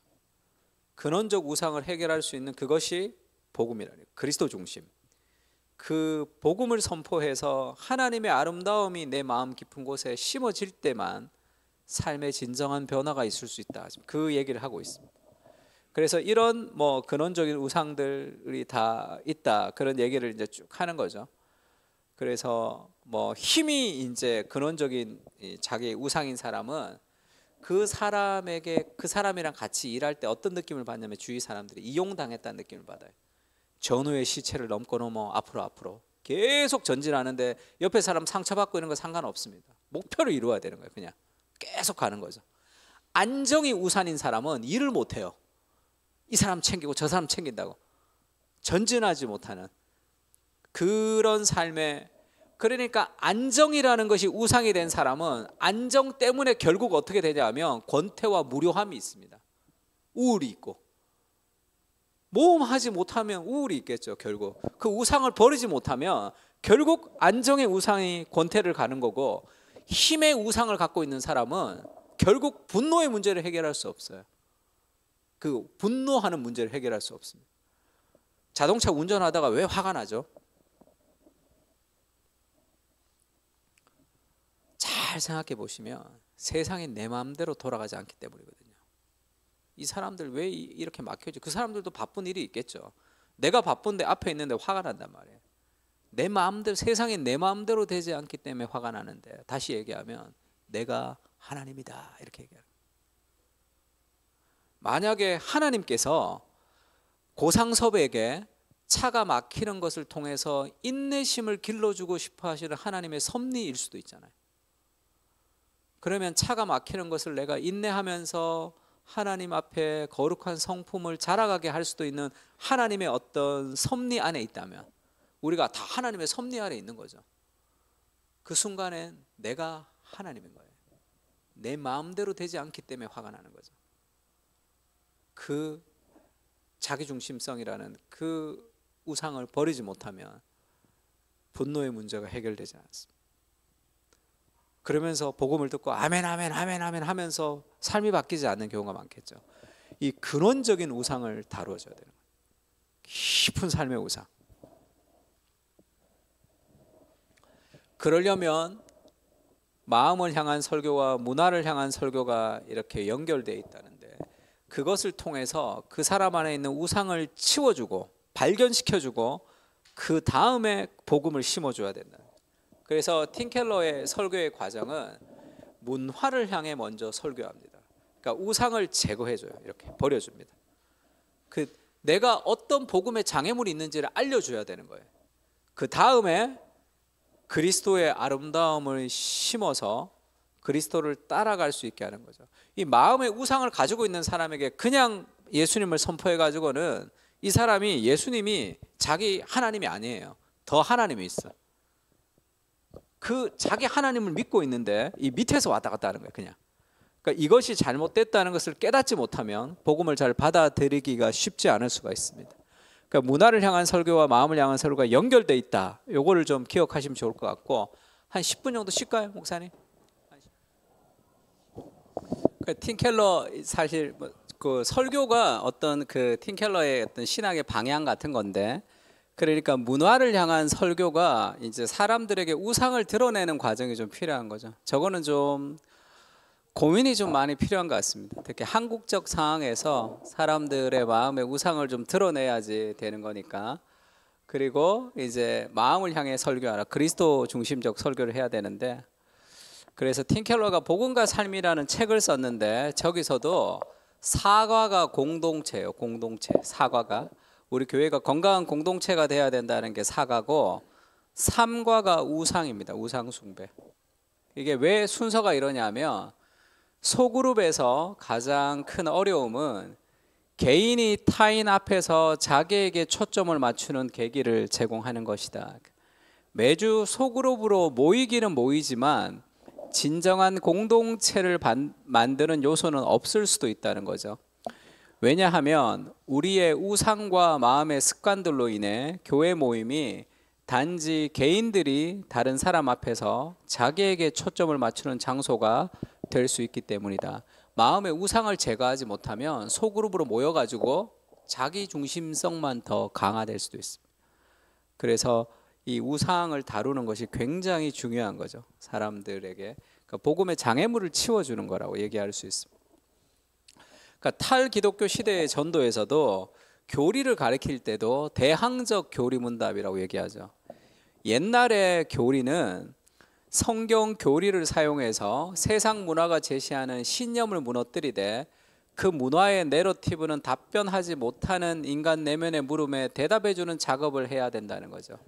교리문답은 성경의 가르침을 제시하며 로마 카톨릭의 오류를 드러내는 데도 목적이 있었다. 올바른 세계관을 건설하는 작업만 아니라 당시 지배적인 세계관을 해체하는 작업도 함께 수행했다는 거예요. 그래서 우리가 기독교 강요 같은 것만 봐도 요즘 청년들에게 읽힐 때 좀 힘든 게 뭐냐면, 옛날 카톨릭이랑 싸우는 얘기가 너무 많이 나와요. 그러니까 그 설명도 해야 되고 하니까, 그러니까 왜 그랬냐 하면 그 당시의 문화적 내러티브를 공격한 거죠. 그거를 파괴하고 복음만이 진정한 해답을 줄 수 있다라고 얘기했던 방식. 그러니까 대항적 교리 문답이 필요하다. 문화 내러티브를 드러내는 방식이 필요하다, 이렇게 얘기하는 거죠. 그래서 틴 켈러가 설교에서 그렇게 얘기합니다. 우리는 세속 문화의 내러티브들을 평가하면서도 동시에 도전하는 방식으로 그에 상응하는 성경 주제와 교리와 진리를 제시하는 법을 배워야 된다. 이 세상의 문화를 평가하면서 또 도전해야 되는 거죠. 그러니까 오늘날에 제가 이제 젊은이들을 만나보면 제일 크게 이제 드는 것이 자존감이라는 거예요. 자아상. 근데 어떤 오류가 있냐면, 자존감 수업이나 그다음에 유튜브에서 나오는 자아상이라는 것은 내가 나를 어떻게 생각하는지를 자아상이라고 정의하거든요. 그러니까 내가 나를 볼 때 내가 나를 좋게 보라는 거예요. 그게 건강한 자존감이다, 이렇게 얘기합니다. 상처를 잘 받지 않는. 그거는 나의 노력을 통해서 생기는 거거든요. 성경은 그렇게 얘기하지 않습니다. 성경은 내가 나를 어떻게 보는지가 별로 관심이 없죠. 하나님이 나를 어떻게 보시는지가 내 삶의 정체성이 돼야 되지, 내가 나를 어떻게 보는지가 내 삶의 자존감의 뿌리가 되면 결국 다 무너지게 돼 있어요. 삶에 있어서. 아브라함에게 하나님이 아브라함이라고 이름을 바꿔주잖아요. 아브라함 하면 존귀한 아버지고, 아브라함이면 온 세상의 아버지잖아요. 그 이름을 바꿔서 이제 사람들에게 이제 내가 이제 아브라함이라고 불러달라고 할 때, 네 아브라함에서 이름이 아브라함, 온 세상의 아버지로 바뀌었다고 하면 사람들이 뭐를 묻겠습니까? 네 아들 몇 명인데 묻잖아요. 아들 뭐 없죠. 있어봤자 이스마엘 하나. 근데 하나님이 아브라함이라고 하면 아브라함인 거거든요. 내가 나를 볼 때 어떻다는 거는 별 중요하지 않습니다. 내가 나를 볼 때 애가 한 명이 있는지도 중요하지 않고, 내가 나를 볼 때 보리떡 5개 물고기 2마리도 중요하지가 않죠. 누구의 손에 사용되는지에 따라 5천 명도 더 먹일 수 있는 거잖아요. 그러니까 세상이 말하는 자존감이라는 것은 결국 자기 효능감, 내가 얼마나 괜찮은 사람인지를 스스로 증명하지 못하면 다 나락으로 떨어지는 잘못된 기초 안에 쌓는 거죠. 그래서 자존감을 추구하는 모든 사람들은 대부분 다 열등감 속에 살아갑니다. 그러니까 건강한 자아상이라는 것은 우리는 자기를 사랑하라 이런 얘기 성경에 없죠. 자기를 부인하라 그러죠. 자기 망각. 그래서 자기를 네 번째 발가락 정도로 생각하는 것이 제일 건강한 자아상이라고 그러죠. 있는 듯 없는 듯. 그러니까 자아상 같은 것도 세상이 말하는 문화적인 내러티브를 좀 바꿔줄 필요, 이렇게 제거해줘야 되는 거죠. 제가 했던 설교 중에 버킷리스트를 이제 사람들이 다 버킷리스트를 추구하죠. 죽기 전에 해야 될 것들. 그래서 버킷리스트를 제거하고 버킷리스트를 추구하는 삶이 얼마나 의미가 없는지를, 그러니까 버킷리스트라는 것은 죽으면 끝이니까, 죽으면 못하니까 죽기 전에 하고 싶은 것을 한다는 거거든요. 그런데 이 개혁주의의 종말론이라는 것은 땅의 왕들이 자기 영광을 가지고 천국으로 들어가는, 이 요한계시록에 볼 때 그때 땅의 왕들이 천국으로 들어가는 것은 그 왕들이 가지고 가는 영광이 뭐냐 할 때, 땅의 왕들은 다 예수 믿지 않는 사람들이죠. 그들이 구원받지는 않을 거니까 땅의 왕들이 가지고 들어가는 영광이라는 게 문화물이죠. 개혁주의 종말론에서는 문화물이 천국까지 이어진다고 생각하는 거죠. 우리가 모차르트의 작품과 베토벤의 음악이 죄가 사라지면서 천국까지 간다고 보는 거예요. 그래서 J.D. 그리어가 그렇게 얘기합니다. 천국에 가면 디즈니랜드보다 더 재미있는 그런 롤러코스터 같은 게 있을 것이고, 뭐 먹어도 살찌지 않는 초콜릿 맛도 있을 것이다. 그렇게 얘기해. 이 땅에 있는 것이 회복이 되는 거니까. 그러면 죽으면 못하는 것을 위해서 어디 다이빙도 하고 뭐도 하는 게 되게 다 의미 없죠. 천국 갔더니 거기서 계속 할 수 있는 거야. 더 재밌는 걸로.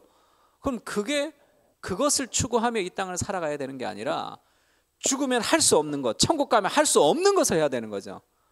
하나님과 사람의 영혼과 우리가 세상을 구원하는, 천국 가면 더 이상 할 수 없는 그 일들을 위해서 인생을 드려야지. 천국 가면 더 있어.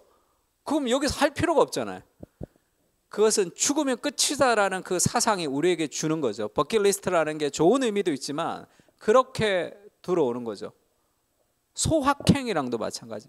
작은 것의 기쁨을 누리는 것도 필요하지만 소확행이라는 것이 오늘날 유행하게 되는 이유들은 큰 비전은 못하는 거예요. 내가 그냥 금수저 흙수저 바꾸지도 못하는 거예요. 그러니까 뭔가 이 대의에 나가지를 못하면 이거라도 좀 만족하자라는 그런 의미가 좀 있습니다. 그래서 주로 행복이라는 것을 먹는 거, 마시는 거, 노는 거예요. 진정한 행복이 거기에 있는 것이 아니죠. 우리는 크리스찬은 월드비전, 세계적으로 사고하고 지역적으로 행동하라고, 우리가 일상을 살아가지만 세상의 변화를 위해서 기도해야 되는 거잖아요. 근데 이 나가지 못하는, 그러니까 거대 담론이 사라지고 뭔가 작고 작은 일상에만 매몰되는 그런 느낌들도 있습니다. 그러니까 그것에 좋은 점도 있지만 그것이 잘못된 것을 좀 깨트려 줘야지 뭔가 복음을 받아들이기가 좀 쉬운 거죠. 그러니까 팀 켈러가 이런 방식으로 설교를 하는 거죠. 팀 켈러의 이 변증의 방식, 이 설교의 패턴은 이 반틸, 그 코넬리우스 반틸의 전제주의 변증을 따왔습니다. 근데 이제 우리가 이제 그 반틸, 합신도 반틸 라인들이 많죠. 근데 이 팀 켈러는 반틸을 따왔지만 반틸하고는 조금 다른 게 뭐냐면, 반틸은 좀 싸나웠어요. 그래서 반틸에게 배운 사람들, 반틸을 좋아하는 사람들은 다 싸납습니다. 이슈 파이터들이에요. 근데 팀 켈러는 반틸에게 배운 게 아니라 반틸의 제자 하비콘, 이 우리나라에서 588에서 사역을 했던 간하베 선교사님이 하비콘이죠. 간하베 선교사님이 한국에서 사역을 했던 선교사인데 반틸이 자기 후계자로 이 하비콘을 불렀습니다. 웨스트민스터로. 그래서 변증학을 1년 가르치고 선교학을 가르쳤는데 팀 켈러가 그 하비콘 교수에게 배웠어요. 하비콘은 굉장히 부드럽거든요, 사람이. 이 청량리에 있는 사람들과 함께 먹고 마시고 즐거워했던 그런, 정말 그 뭐라 그럴까요? 이 한국화된 선교사잖아요. 그래서 도시 선교라는 센터 처치도 이 하비콘이 쓴 도시 선교에서 배웠습니다. 팀 켈러가. 그러니까 이 반틸을 아주 잘 해석했어요. 반틸이 이 강의했던 것 중에 결국 이제 하나님과 연결된 생각과 하나님 없는 생각 중에 하나님과 연결된 생각이 더 합리적이라는 거예요. 그래서 이 논리와 논리, 이 신앙은 예수님이 성령께서 역사에서 신앙을 가질 수 있지만 신앙을 빼고 논리와 논리, 합리성과 합리성이 만나도 신앙이 없는 것은 말이 안 되고 신앙적으로 해석을 해야 더 말이 된다라는 것이 이제 반틸의 생각이죠.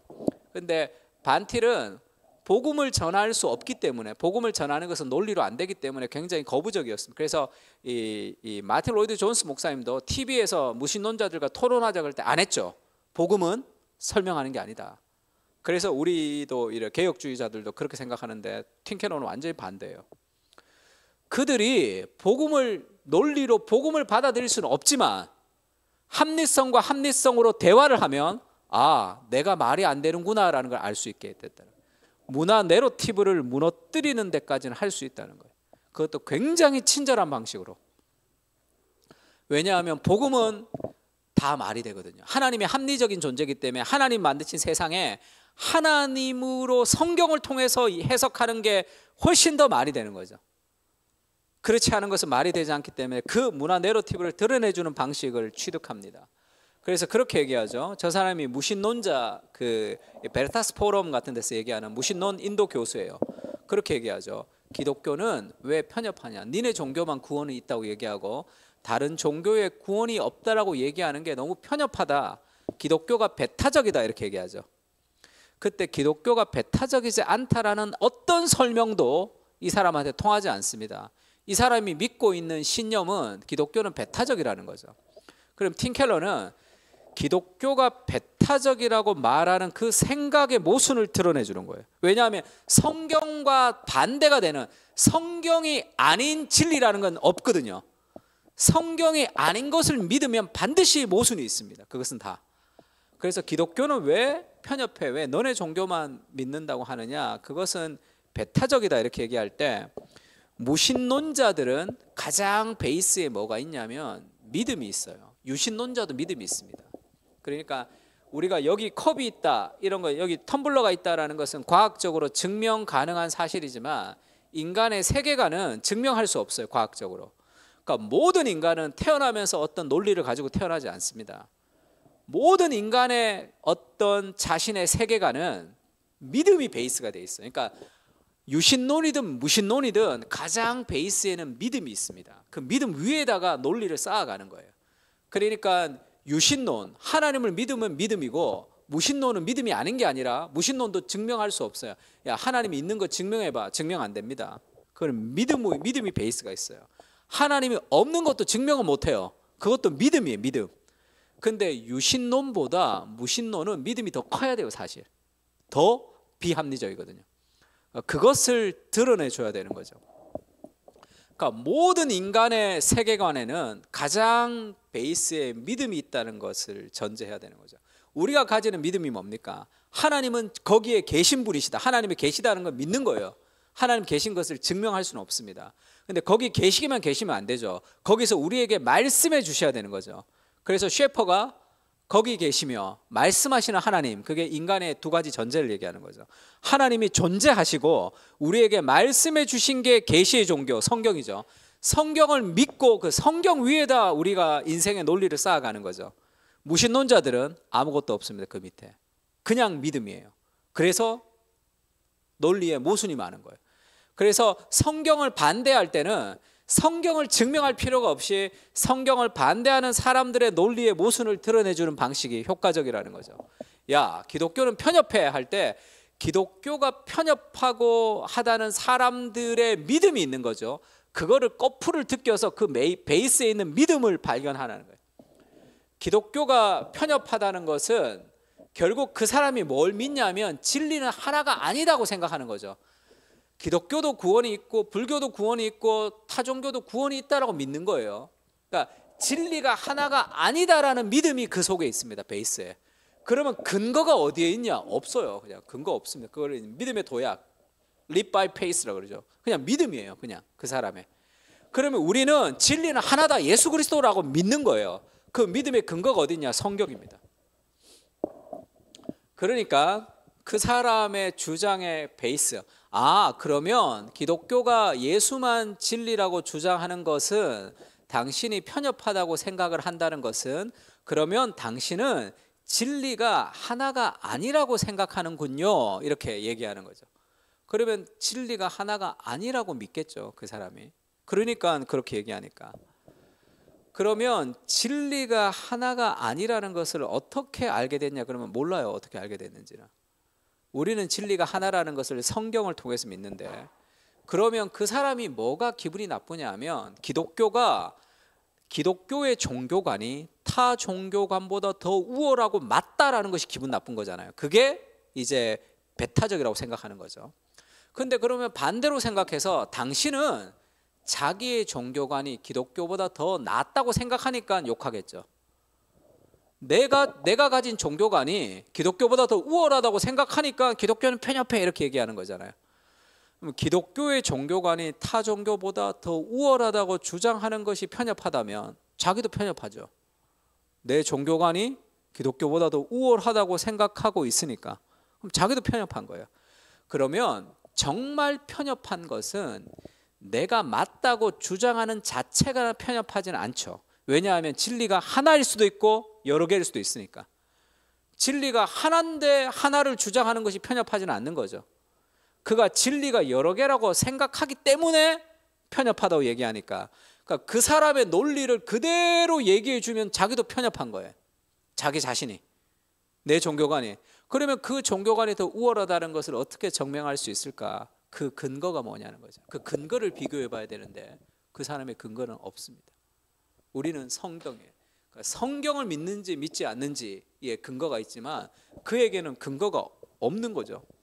그러니까 자기도 편협해지는 거예요. 그러니까 정말 편협이라는 것은 내가 맞기 때문에 너는 틀렸어라고 그 사람을 때리거나 공격하는 것이지, 내가 맞다라고 내 것을 주장하는 것 자체는 편협하지는 않는 거죠. 이게 맞을 수도 있고 그게 맞을 수도 있으니까. 그러니까 정말 당신이 합리적이라면 기독교가 진리가 하나라고 주장하는 게 맞을 수도 있고 아닐 수도 있지만 나는 이것을 주장한다 해야 맞겠죠. 그러면 그 사람이 기독교는 편협해라고 한 것은 전혀 논리적이지 않지만 문화적 내러티브예요. 그냥 진리가 아닌데 진리라고 믿고 있는 모순을 드러내주는 거죠. 그 다음에 대화가 더 될 수 있단 말이에요. 그런 방식으로 접근하는 거죠. 막 기독교가 어떻다는 것을 설명하는 것이 아니라. 저도 그 연대 커뮤니케이션 학과를 다니는 자매가 저한테 와서 그렇게 얘기했어요. 목사님, 우리 학교에서는 전도를 못 하겠다는 거예요. 그러니까 왜 전도를 못 하겠냐 그러니까 교수님이 저렇게 얘기한 거예요. 포스트 모던 시대에 종교를 강요하는 것은 폭력을 행사하는 것과 같다. 이렇게 수업 시간에 얘기를 했다는 거예요. 그래서 교회 가자 그러면 야, 폭력 행사하지 마 이렇게 얘기한다는 거예요, 학생들이. 그러니까 목사님, 전도 못 하겠다 이렇게. 그러니까 제가 그렇게 얘기했습니다. 야, 술집 아저씨가 술 먹고 하는 얘기면 그냥 흘릴 수 있는데 교수님이 한 얘기치고는 참 무식하다. 그러면 교수님이 저렇게 얘기하면 포스트 모던 시대에 종교를 강요하는 것이 폭력을 행사했다는 것을 좀 뜯어보면요, 어떻게 보면 그냥 맞는 말 같아요. 맞는 말 같지만 전혀 맞지 않는 말인데, 사실 하나님의 말씀과 다른 진리라는 건 존재하지 않습니다, 세상에. 그러면 저 교수님이 말씀하는 포스트 모던의 정의는 절대 진리가 없는 시대란 뜻이죠. 절대 진리가 없는 시대에 절대 진리를 강요하면 안 된다. 그거는 폭력을 행사하는 것과 같다. 그 말이거든요. 그러면 그걸 그대로 적용하자면 절대 진리가 없는 시대에 절대 진리의 종교를 강요하면 폭력을 행사한 것 같다라는 절대 진리를 자기도 얘기하면 안 되죠. 절대 진리가 없는데 그렇게 안 돼라고 하면 그게 절대 진리가 되는 거잖아요. 폭력을 행사하면 안 돼라고 얘기하면. 그러니까 그건 너무 무식한 말이다. 그러면 왜 저런 현상이 발생되냐면 포스트 모던이라는 것은 절대 진리가 없는 시대야 하면 틀려버렸죠. 그게 절대 진리가 돼버리니까. 왜 그러냐면 이 포스트 모던이라는 것은 자기 이름이 없죠. 모던에 포스트가 붙은 거예요.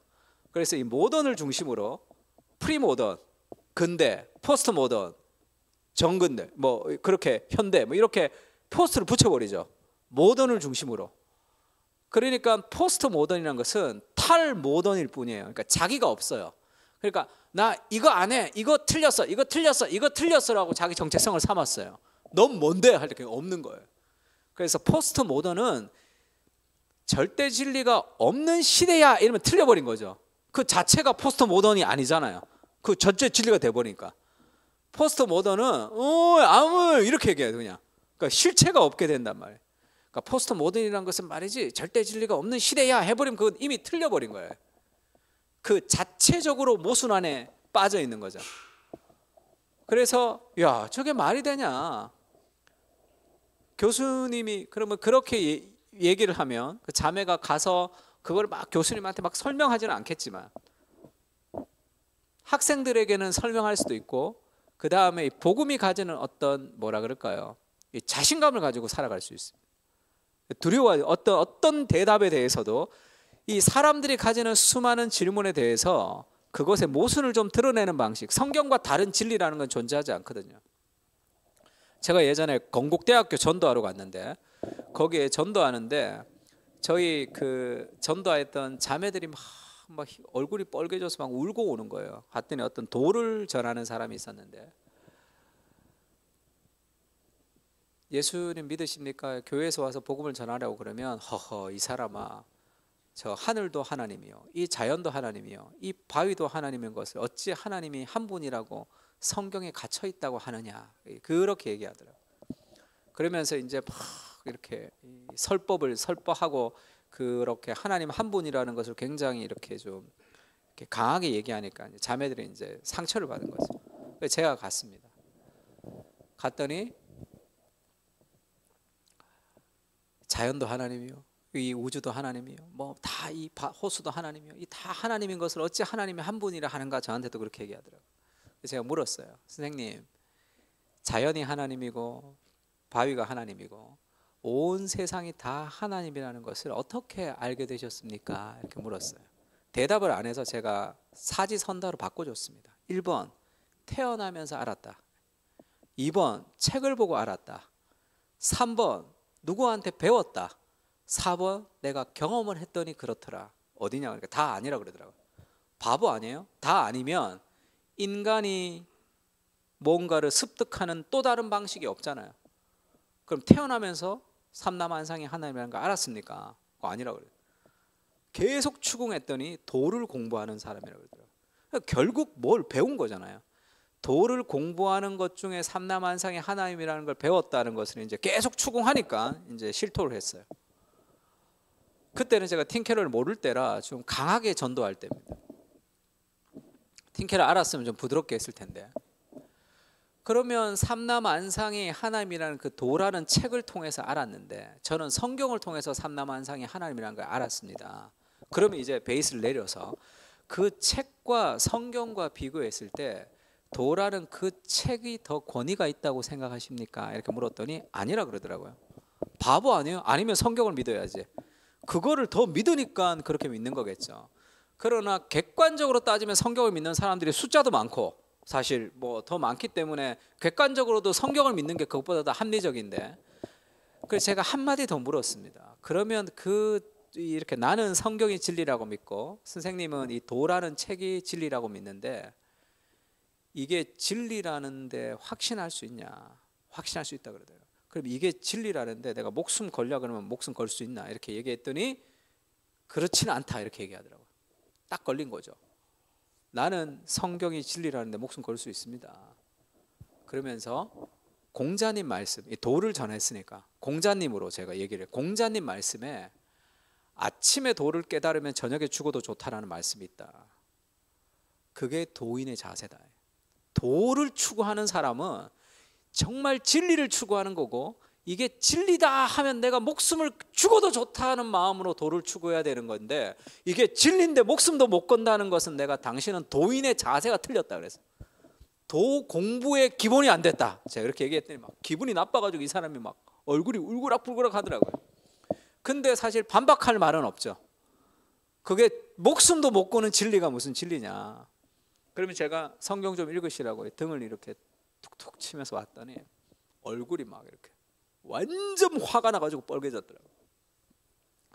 제가 팀켈러 알았으면 좀 다르게 접근했어요. 그때는 팀켈러 잘 모를 때라 그래도 그때 제가 두 가지를 알았는데, 아, 성경이 아닌 어떤 주장이 이거 하나도 근거가 없는 거구나.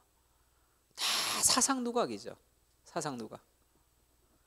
그러니까 그것을 드러내주는 방식으로 복음을 전할 때 훨씬 더 복음에 효과가 있다는 거죠. 삶에. 근데 그걸 어떤 식으로 드러내주냐면 팀켈러는 이렇게 드러내줍니다. 유대인은 표적을 구하고 헬라인은 지혜를 찾잖아. 십자가는 유대인에게는 꺼리고 이방인에게는 미련한 것이지만 오직 부름을 받은 유대인, 오직 부르심을 받은 자들에게는 유대인이나 헬라인이나 그리스도는 하나님의 능력이요 하나님의 지혜다, 이렇게 얘기하는데, 그러니까 유대인은 표적을 찾아요. 힘, 능력, 구원, 그 로마로부터 탈출할 그런 군사적 해결을 원합니다. 헬라인은 철학, 지혜를 찾는단 말이에요. 유대인이 찾는 표적과 헬라인이 찾는 지혜를 성경은 줄 수 없어요. 그리스도는 줄 수 없습니다. 그래서 그거는 그리스도에게 꺼리는 것이 되고 미련한 것이 됩니다. 그 사람들이 볼 때. 그러나 그리스도는 궁극적인 능력과 궁극적인 지혜를 준다는 거거든요. 다시 얘기하면 오늘날 많은 사람들은 돈을 찾고 성공을 찾습니다. 근데 교회에서 예배를 드리고 복음을 받는다고 돈과 성공이 가는 건 아니야. 그것은 좀 부딪히는 거죠. 그러니까 쉽게 얘기하면 그들은 돈을 찾고 성공을 추구하는데 그들이 찾는 것은 돈과 성공이 아니라는 거예요. 돈을 통해서 얻고 싶어하는 궁극적 만족이 있습니다. 그냥 부자가 되는 것은 원하지 않는 거죠. 성공을 추구하는 사람은 단순한 성공을 추구하는 게 아니라 성공을 통해서 얻고 싶어하는 궁극적 무엇이 있는 거죠. 그래서 복음은 성공을 주는 것이 아니라 돈을 주는 것이 아니라 그것은 복음과 배치가 되는 것이지만 돈을 통해서 얻을 수 있는 궁극적 무엇, 성공을 통해서 얻을 수 있는 궁극적 만족은 그리스도 안에 있다는 거예요. 너희가 능력을 찾고 지혜를 찾지만 너희가 찾는 지혜와 능력은 그리스도에게 이게 다 이것이 튕겨져 나가는, 그러나 너희가 궁극적으로 찾는 능력과 지혜는 복음 안에 있다는 거죠. 쉽게 얘기하면 술집의 문을 두드리고 창녀촌의 문을 두드리는 것이 왜 천국의 문을 두드리냐면 그들이 찾는 것은 하나님을 찾는 거니까 그 찾는 것은 오케이. 그러나 그 안에는 해답이 없다는 것을 알려주면서 도전해주고, 너희가 궁극적으로 술을 통해서 얻고 싶어하는 참된 만족은 복음 안에 있다라고 얘기해 주는 거죠. 그래서 그들의 갈망을 오케이 하면서 예스 하면서, 그러나 그것을 줄 수 없다고 노 하면서 궁극적 만족은 그리스도에 있다는 yes, not, but yes 의 방식으로 복음을 증거합니다. 그래서 동거라고 할 때 이제 팀켈러의 결혼을 말하다 보면 동거하고 싶은 거예요. 사람들이 야, 결혼하면 시엄마도 있고 또 결혼하면 여러 가지 그 어려움이 있고, 야, 혼인신고 종이 쪼가리 하나가 뭐 그렇게 중요하냐, 동거가 좋다, 이렇게 얘기하는 사람도 있고, 가전제품도 써봐야지 이게 좋은지 안 좋은지 알고 내가 써보지, 좀 살아봐야지 이 사람하고 맞지 안 맞는지 알 거 아니냐, 그러니까 뭐 굳이 결혼을 하냐, 결혼해서 이혼하는 게 얼마나 어렵냐, 그래서 살아보고 결혼을 해야 된다, 이제 그렇게 얘기한다는 거죠. 그러면 팀켈러가 그 동거해서 좋지 않았던 예를 들고, 그래서 동거가 좋지 않았다고 설교를 하면 반발이 일어나죠. 동거했는데 잘 사는 사람도 많거든요. 결혼했는데 잘 못 사는 사람도 훨씬 더 많거든요. 그러니까 그런 식으로는 이게 안 통한단 말이에요. 그런 방식으로는. 그러면 이 사람들이 결혼을 거부하고 동거를 좋아하는 것이 성경적이진 않은 거죠. 그러면 모순이 있습니다. 그 안에는. 그러면 그들이 동거를 추구하는 사람들이 가지는 그 베이스 믿음이 뭐냐는 거죠. 그것은 헌신과 책임은 안 하고 싶지만 로맨스만 즐기고 싶은 거죠. 그것이 그 속에 있는 사람들의 마음이죠. 그래서 동거는 언제 헤어질지 모른다는 거예요. 그래서 사실 불안 가운데 삽니다. 잘못하면 헤어질 수 있기 때문에 늘 잘 보여야 되거든요. 엄마가 아이를 키울 때 언제든지 버릴 수 있다라고 애를 키우게 되면 말 잘 듣겠죠. 그러나 그게 진정한 사랑입니까? 애들이 사춘기 때 엄마한테 소리 지르고 집 나가는 이유가 뭐예요? 내가 집 나가도 우리 엄마가 날 버리지 않을 것이라는 확신 때문에 집 나가는 거잖아요. 소리 지르면서. 그게 사랑이죠. 헌신. 근데 언제 헤어질지도 모르는 그 늘 불안한 가운데 책임이 없는 사랑이죠. 사랑에 책임이 없는 그것은 사랑이 아니에요. 그러면서 예를 드는데 이 뉴욕 타임즈의 어떤 예를 하나 듭니다. He asked permission to touch but not to ghost. 그 남자가 이 여자의 몸에 손을 댈 때는 아주 친절하게 손을 댔지만 그 다음에는 그냥 사라져 버렸다라는 이 뉴욕 타임즈 기사. 그러니까 믿지 않는 사람들의 일반적인 기사를 가지고 흔들어 주거든요. 동거에 책임이 없는 사랑이 얼마나 잘못되었는지를 믿지 않는 사람의 시각을 가지고 얘기하는데, 이 사람이 그렇게 얘기했어요.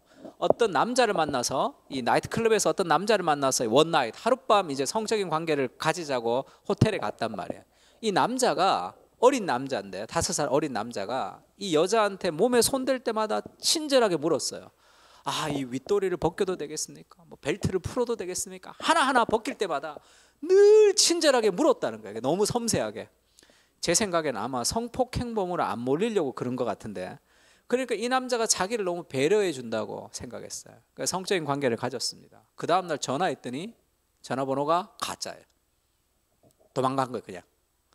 그러면서 이 사람이 이제 기고를 했는데, 현재 오늘날 미국의 문화에서 말하는 합의, 성적인 합의, 하나가 된다는 것이 너무 폭이 좁다는 거예요. 합의를 성적인 부분으로만 국한시키면 의미가 없어진다. 몸이라는 것은 나의 정체성을 이루는 복잡한 것 중에 한 부분인데, 합의의 문화의 근거를 몸에만 둔다면 육체만 배려하면 된다는 사고가 같다. 그러니까 성적인 결합이라는 것은 단순히 성적인 결합이 아니라 전인격적인 결합이 되어야 된다고 얘기하고 싶은 거예요, 이 사람이. 그보다 합의는 상대의 전인격을 배려하는 것이라고 보면 좋겠다. 내가 당신을 배려하는 것처럼 행동했다가 다음날 사라져버려도 될까요? 라는 물음에 예스라고 답할 사람은 많지 않다. 그러니까 성이라는 것이 스포츠다 뭐 이렇게 얘기하죠. 그래서 여러 사람과 성적인 관계를 가질 수 있다, 사람들 그렇게 얘기합니다. 혼인 전에도 성적인 관계를 가질 수 있다 이렇게 얘기해요. 근데 합의라는 것이, 성적인 합의라는 것이 몸의 합의만이 아니구나, 이게 굉장히 오늘날 잘못된 거구나 이렇게 깨달았단 말이에요. 이 예를 하면서 그렇게 얘기합니다. 혼인 전에 동거를 하는 것은 잘못됐다 이렇게 얘기하지 않아요. 혼인 전에 동거를 하는 사람이 가지는 갈망, 그걸 오케이. 그것은 진정한 로맨스를 원합니다. 헌신이 없는 로맨스를 원해요.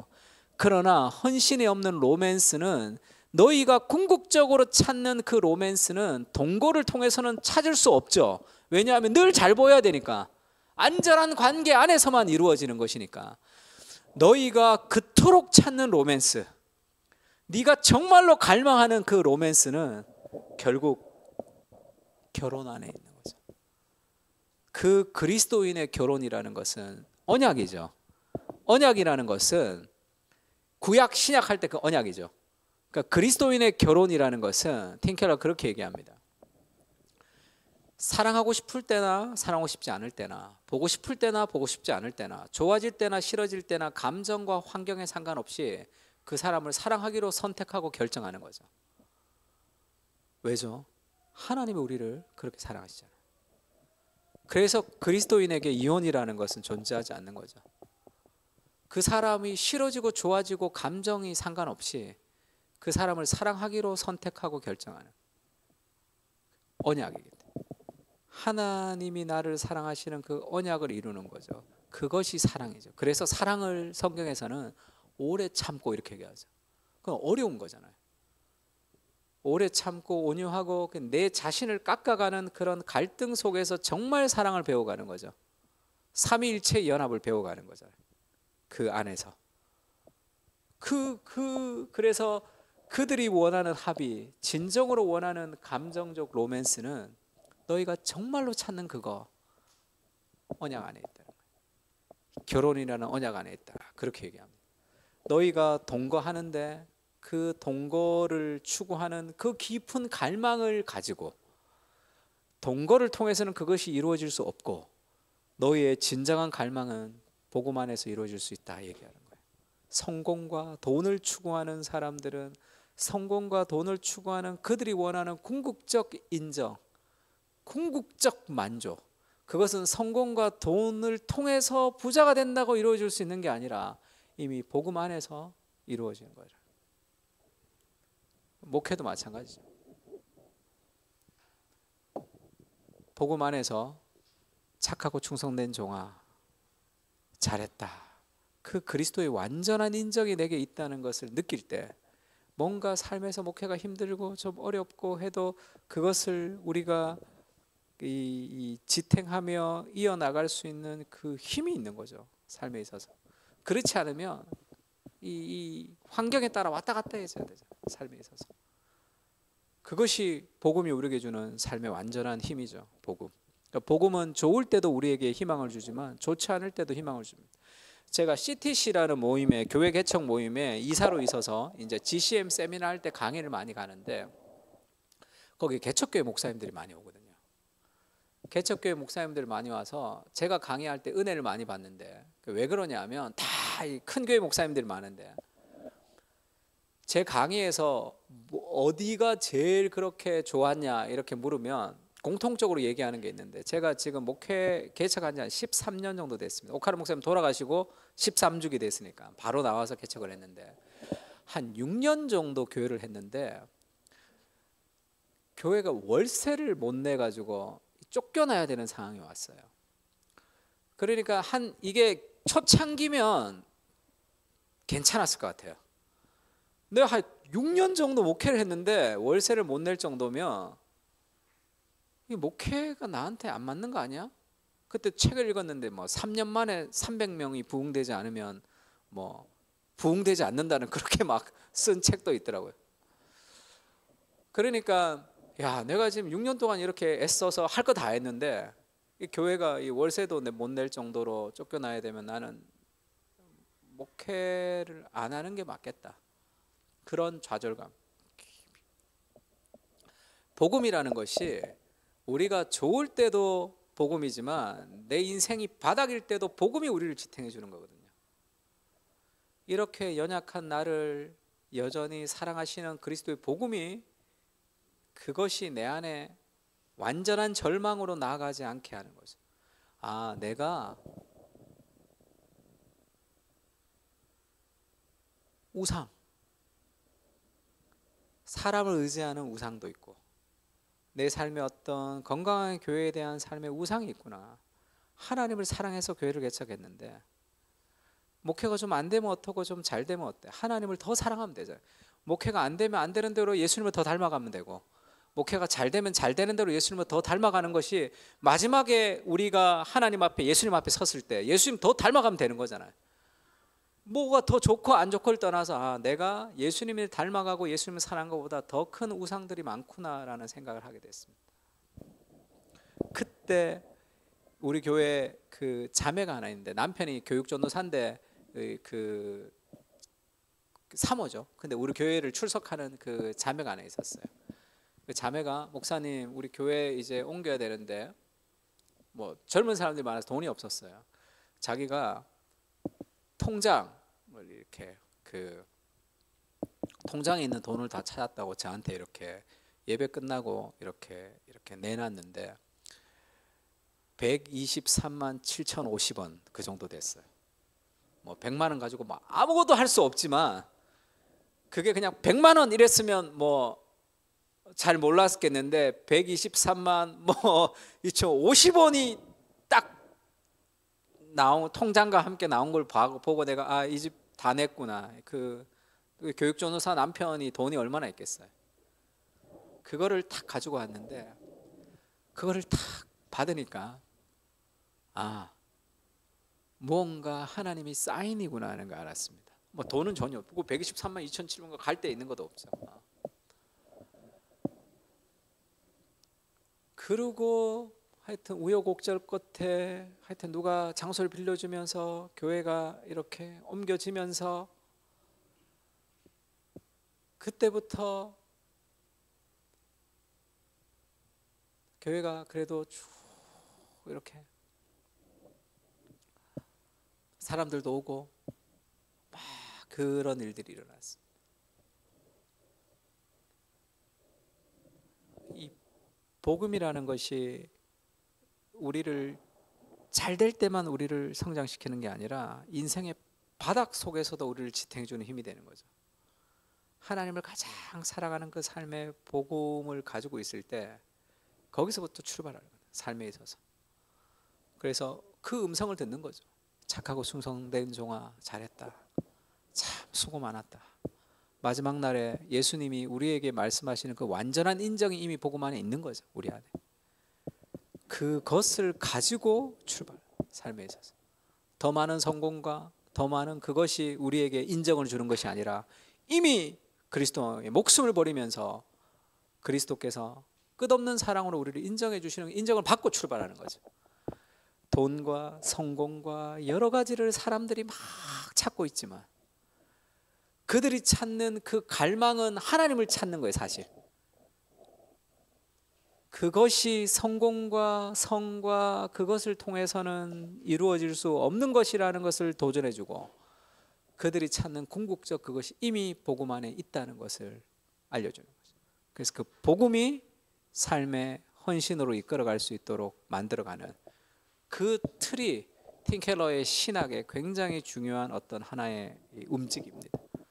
그것을 가지고 복음으로 프로그램도 만들고 그 복음으로 설교도 하고 복음으로 그 삶을 이제 나누기도 하는 거죠. 제가 한번 기도하고 마칠까요? 하나님 감사합니다. 우리를 구원하신 것도 감사한데 우리를 교회 리더십으로 세워주시고 인도해 주셔서 감사합니다.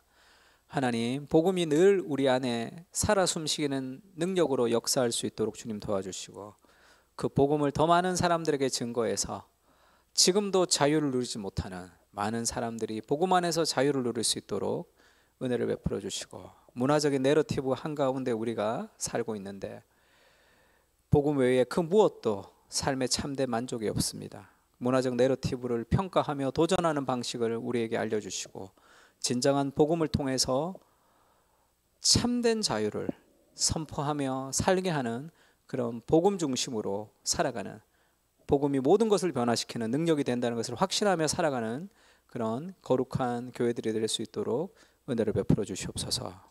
축복하고 모든 말씀을 연약한 우리를 통해서 일하시는 예수 그리스도 이름으로 기도합니다. 아멘.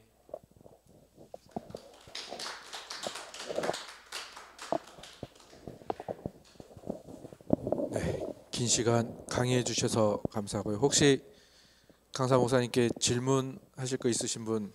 예. 이종혁 목사님. 저희 교회는 그 사무실은 양재동에 있고요. 예배는 대치동에 그 학원 건물을 빌려서 지금 그 주일만 그렇게 사역하고 있습니다. 그래서 저희 청년들이 많았는데 이제 부부가 좀 되고 있고요. 아이들까지 한 70몇 명 모여서 지금 예배 드리고 있고 계속 이제 하여튼 재밌게 사역하고 있습니다. 팀 켈러 목사님의 약점이라는 거는 이제 그 존 파이퍼 목사님을 보면 굉장히 열정적이잖아요. 팀 켈러는 좀 건조합니다. 굉장히 좀 이성 중심이고 그래서 이탈리아계 사람들이 복음을 전도해서 친구를 데리고 오면 팀 켈러 설교 끝나고 자기 친구들한테 우리 목사님이 저렇게 얘기하지만 확신이 있는 거야 이렇게 설명을 해준대요. 이탈리아 사람들이 보기에는 이게 별 확신이 없는 거예요. 정적이어야 되거든요.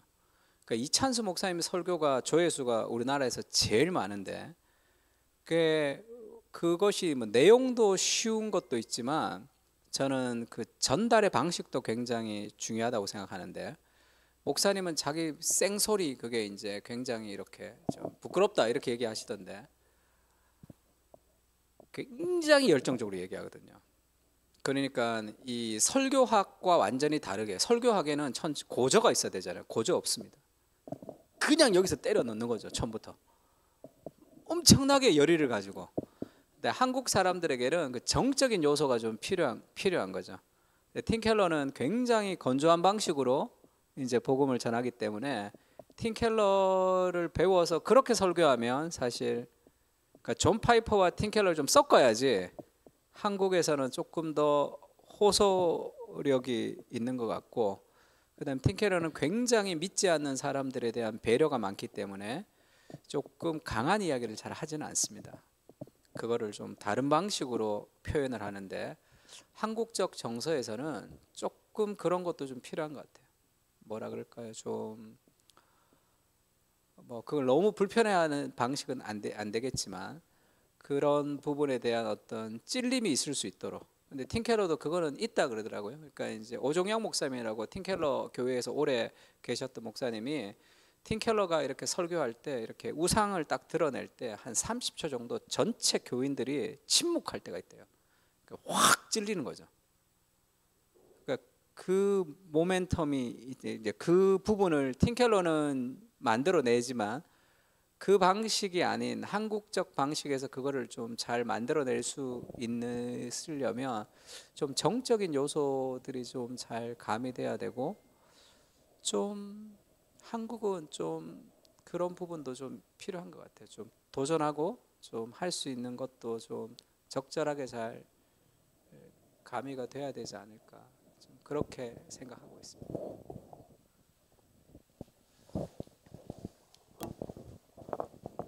네, 또 다른 분 질문 있으실까요? 없으신가요? 네. 제가 고상성 목사님 강의를 많이 들었는데 또 그 팀 켈러의 이제 목회 그 유산을 이제 한국에 적용할 때는 어떤 한국 상황에 맞는 어떤 가정에 대한 거라든지 이런 것들 더 추가하면 좋겠다라는 그런 의견도 주신 적이 있어서 혹시 참고 발언했습니다. 혹시 다른 질문 없으시면 이제 우리 강의해 주신 고상성 목사님 박수 한번. 네. 네, 그리고 함께 해 주셔서 감사하고요.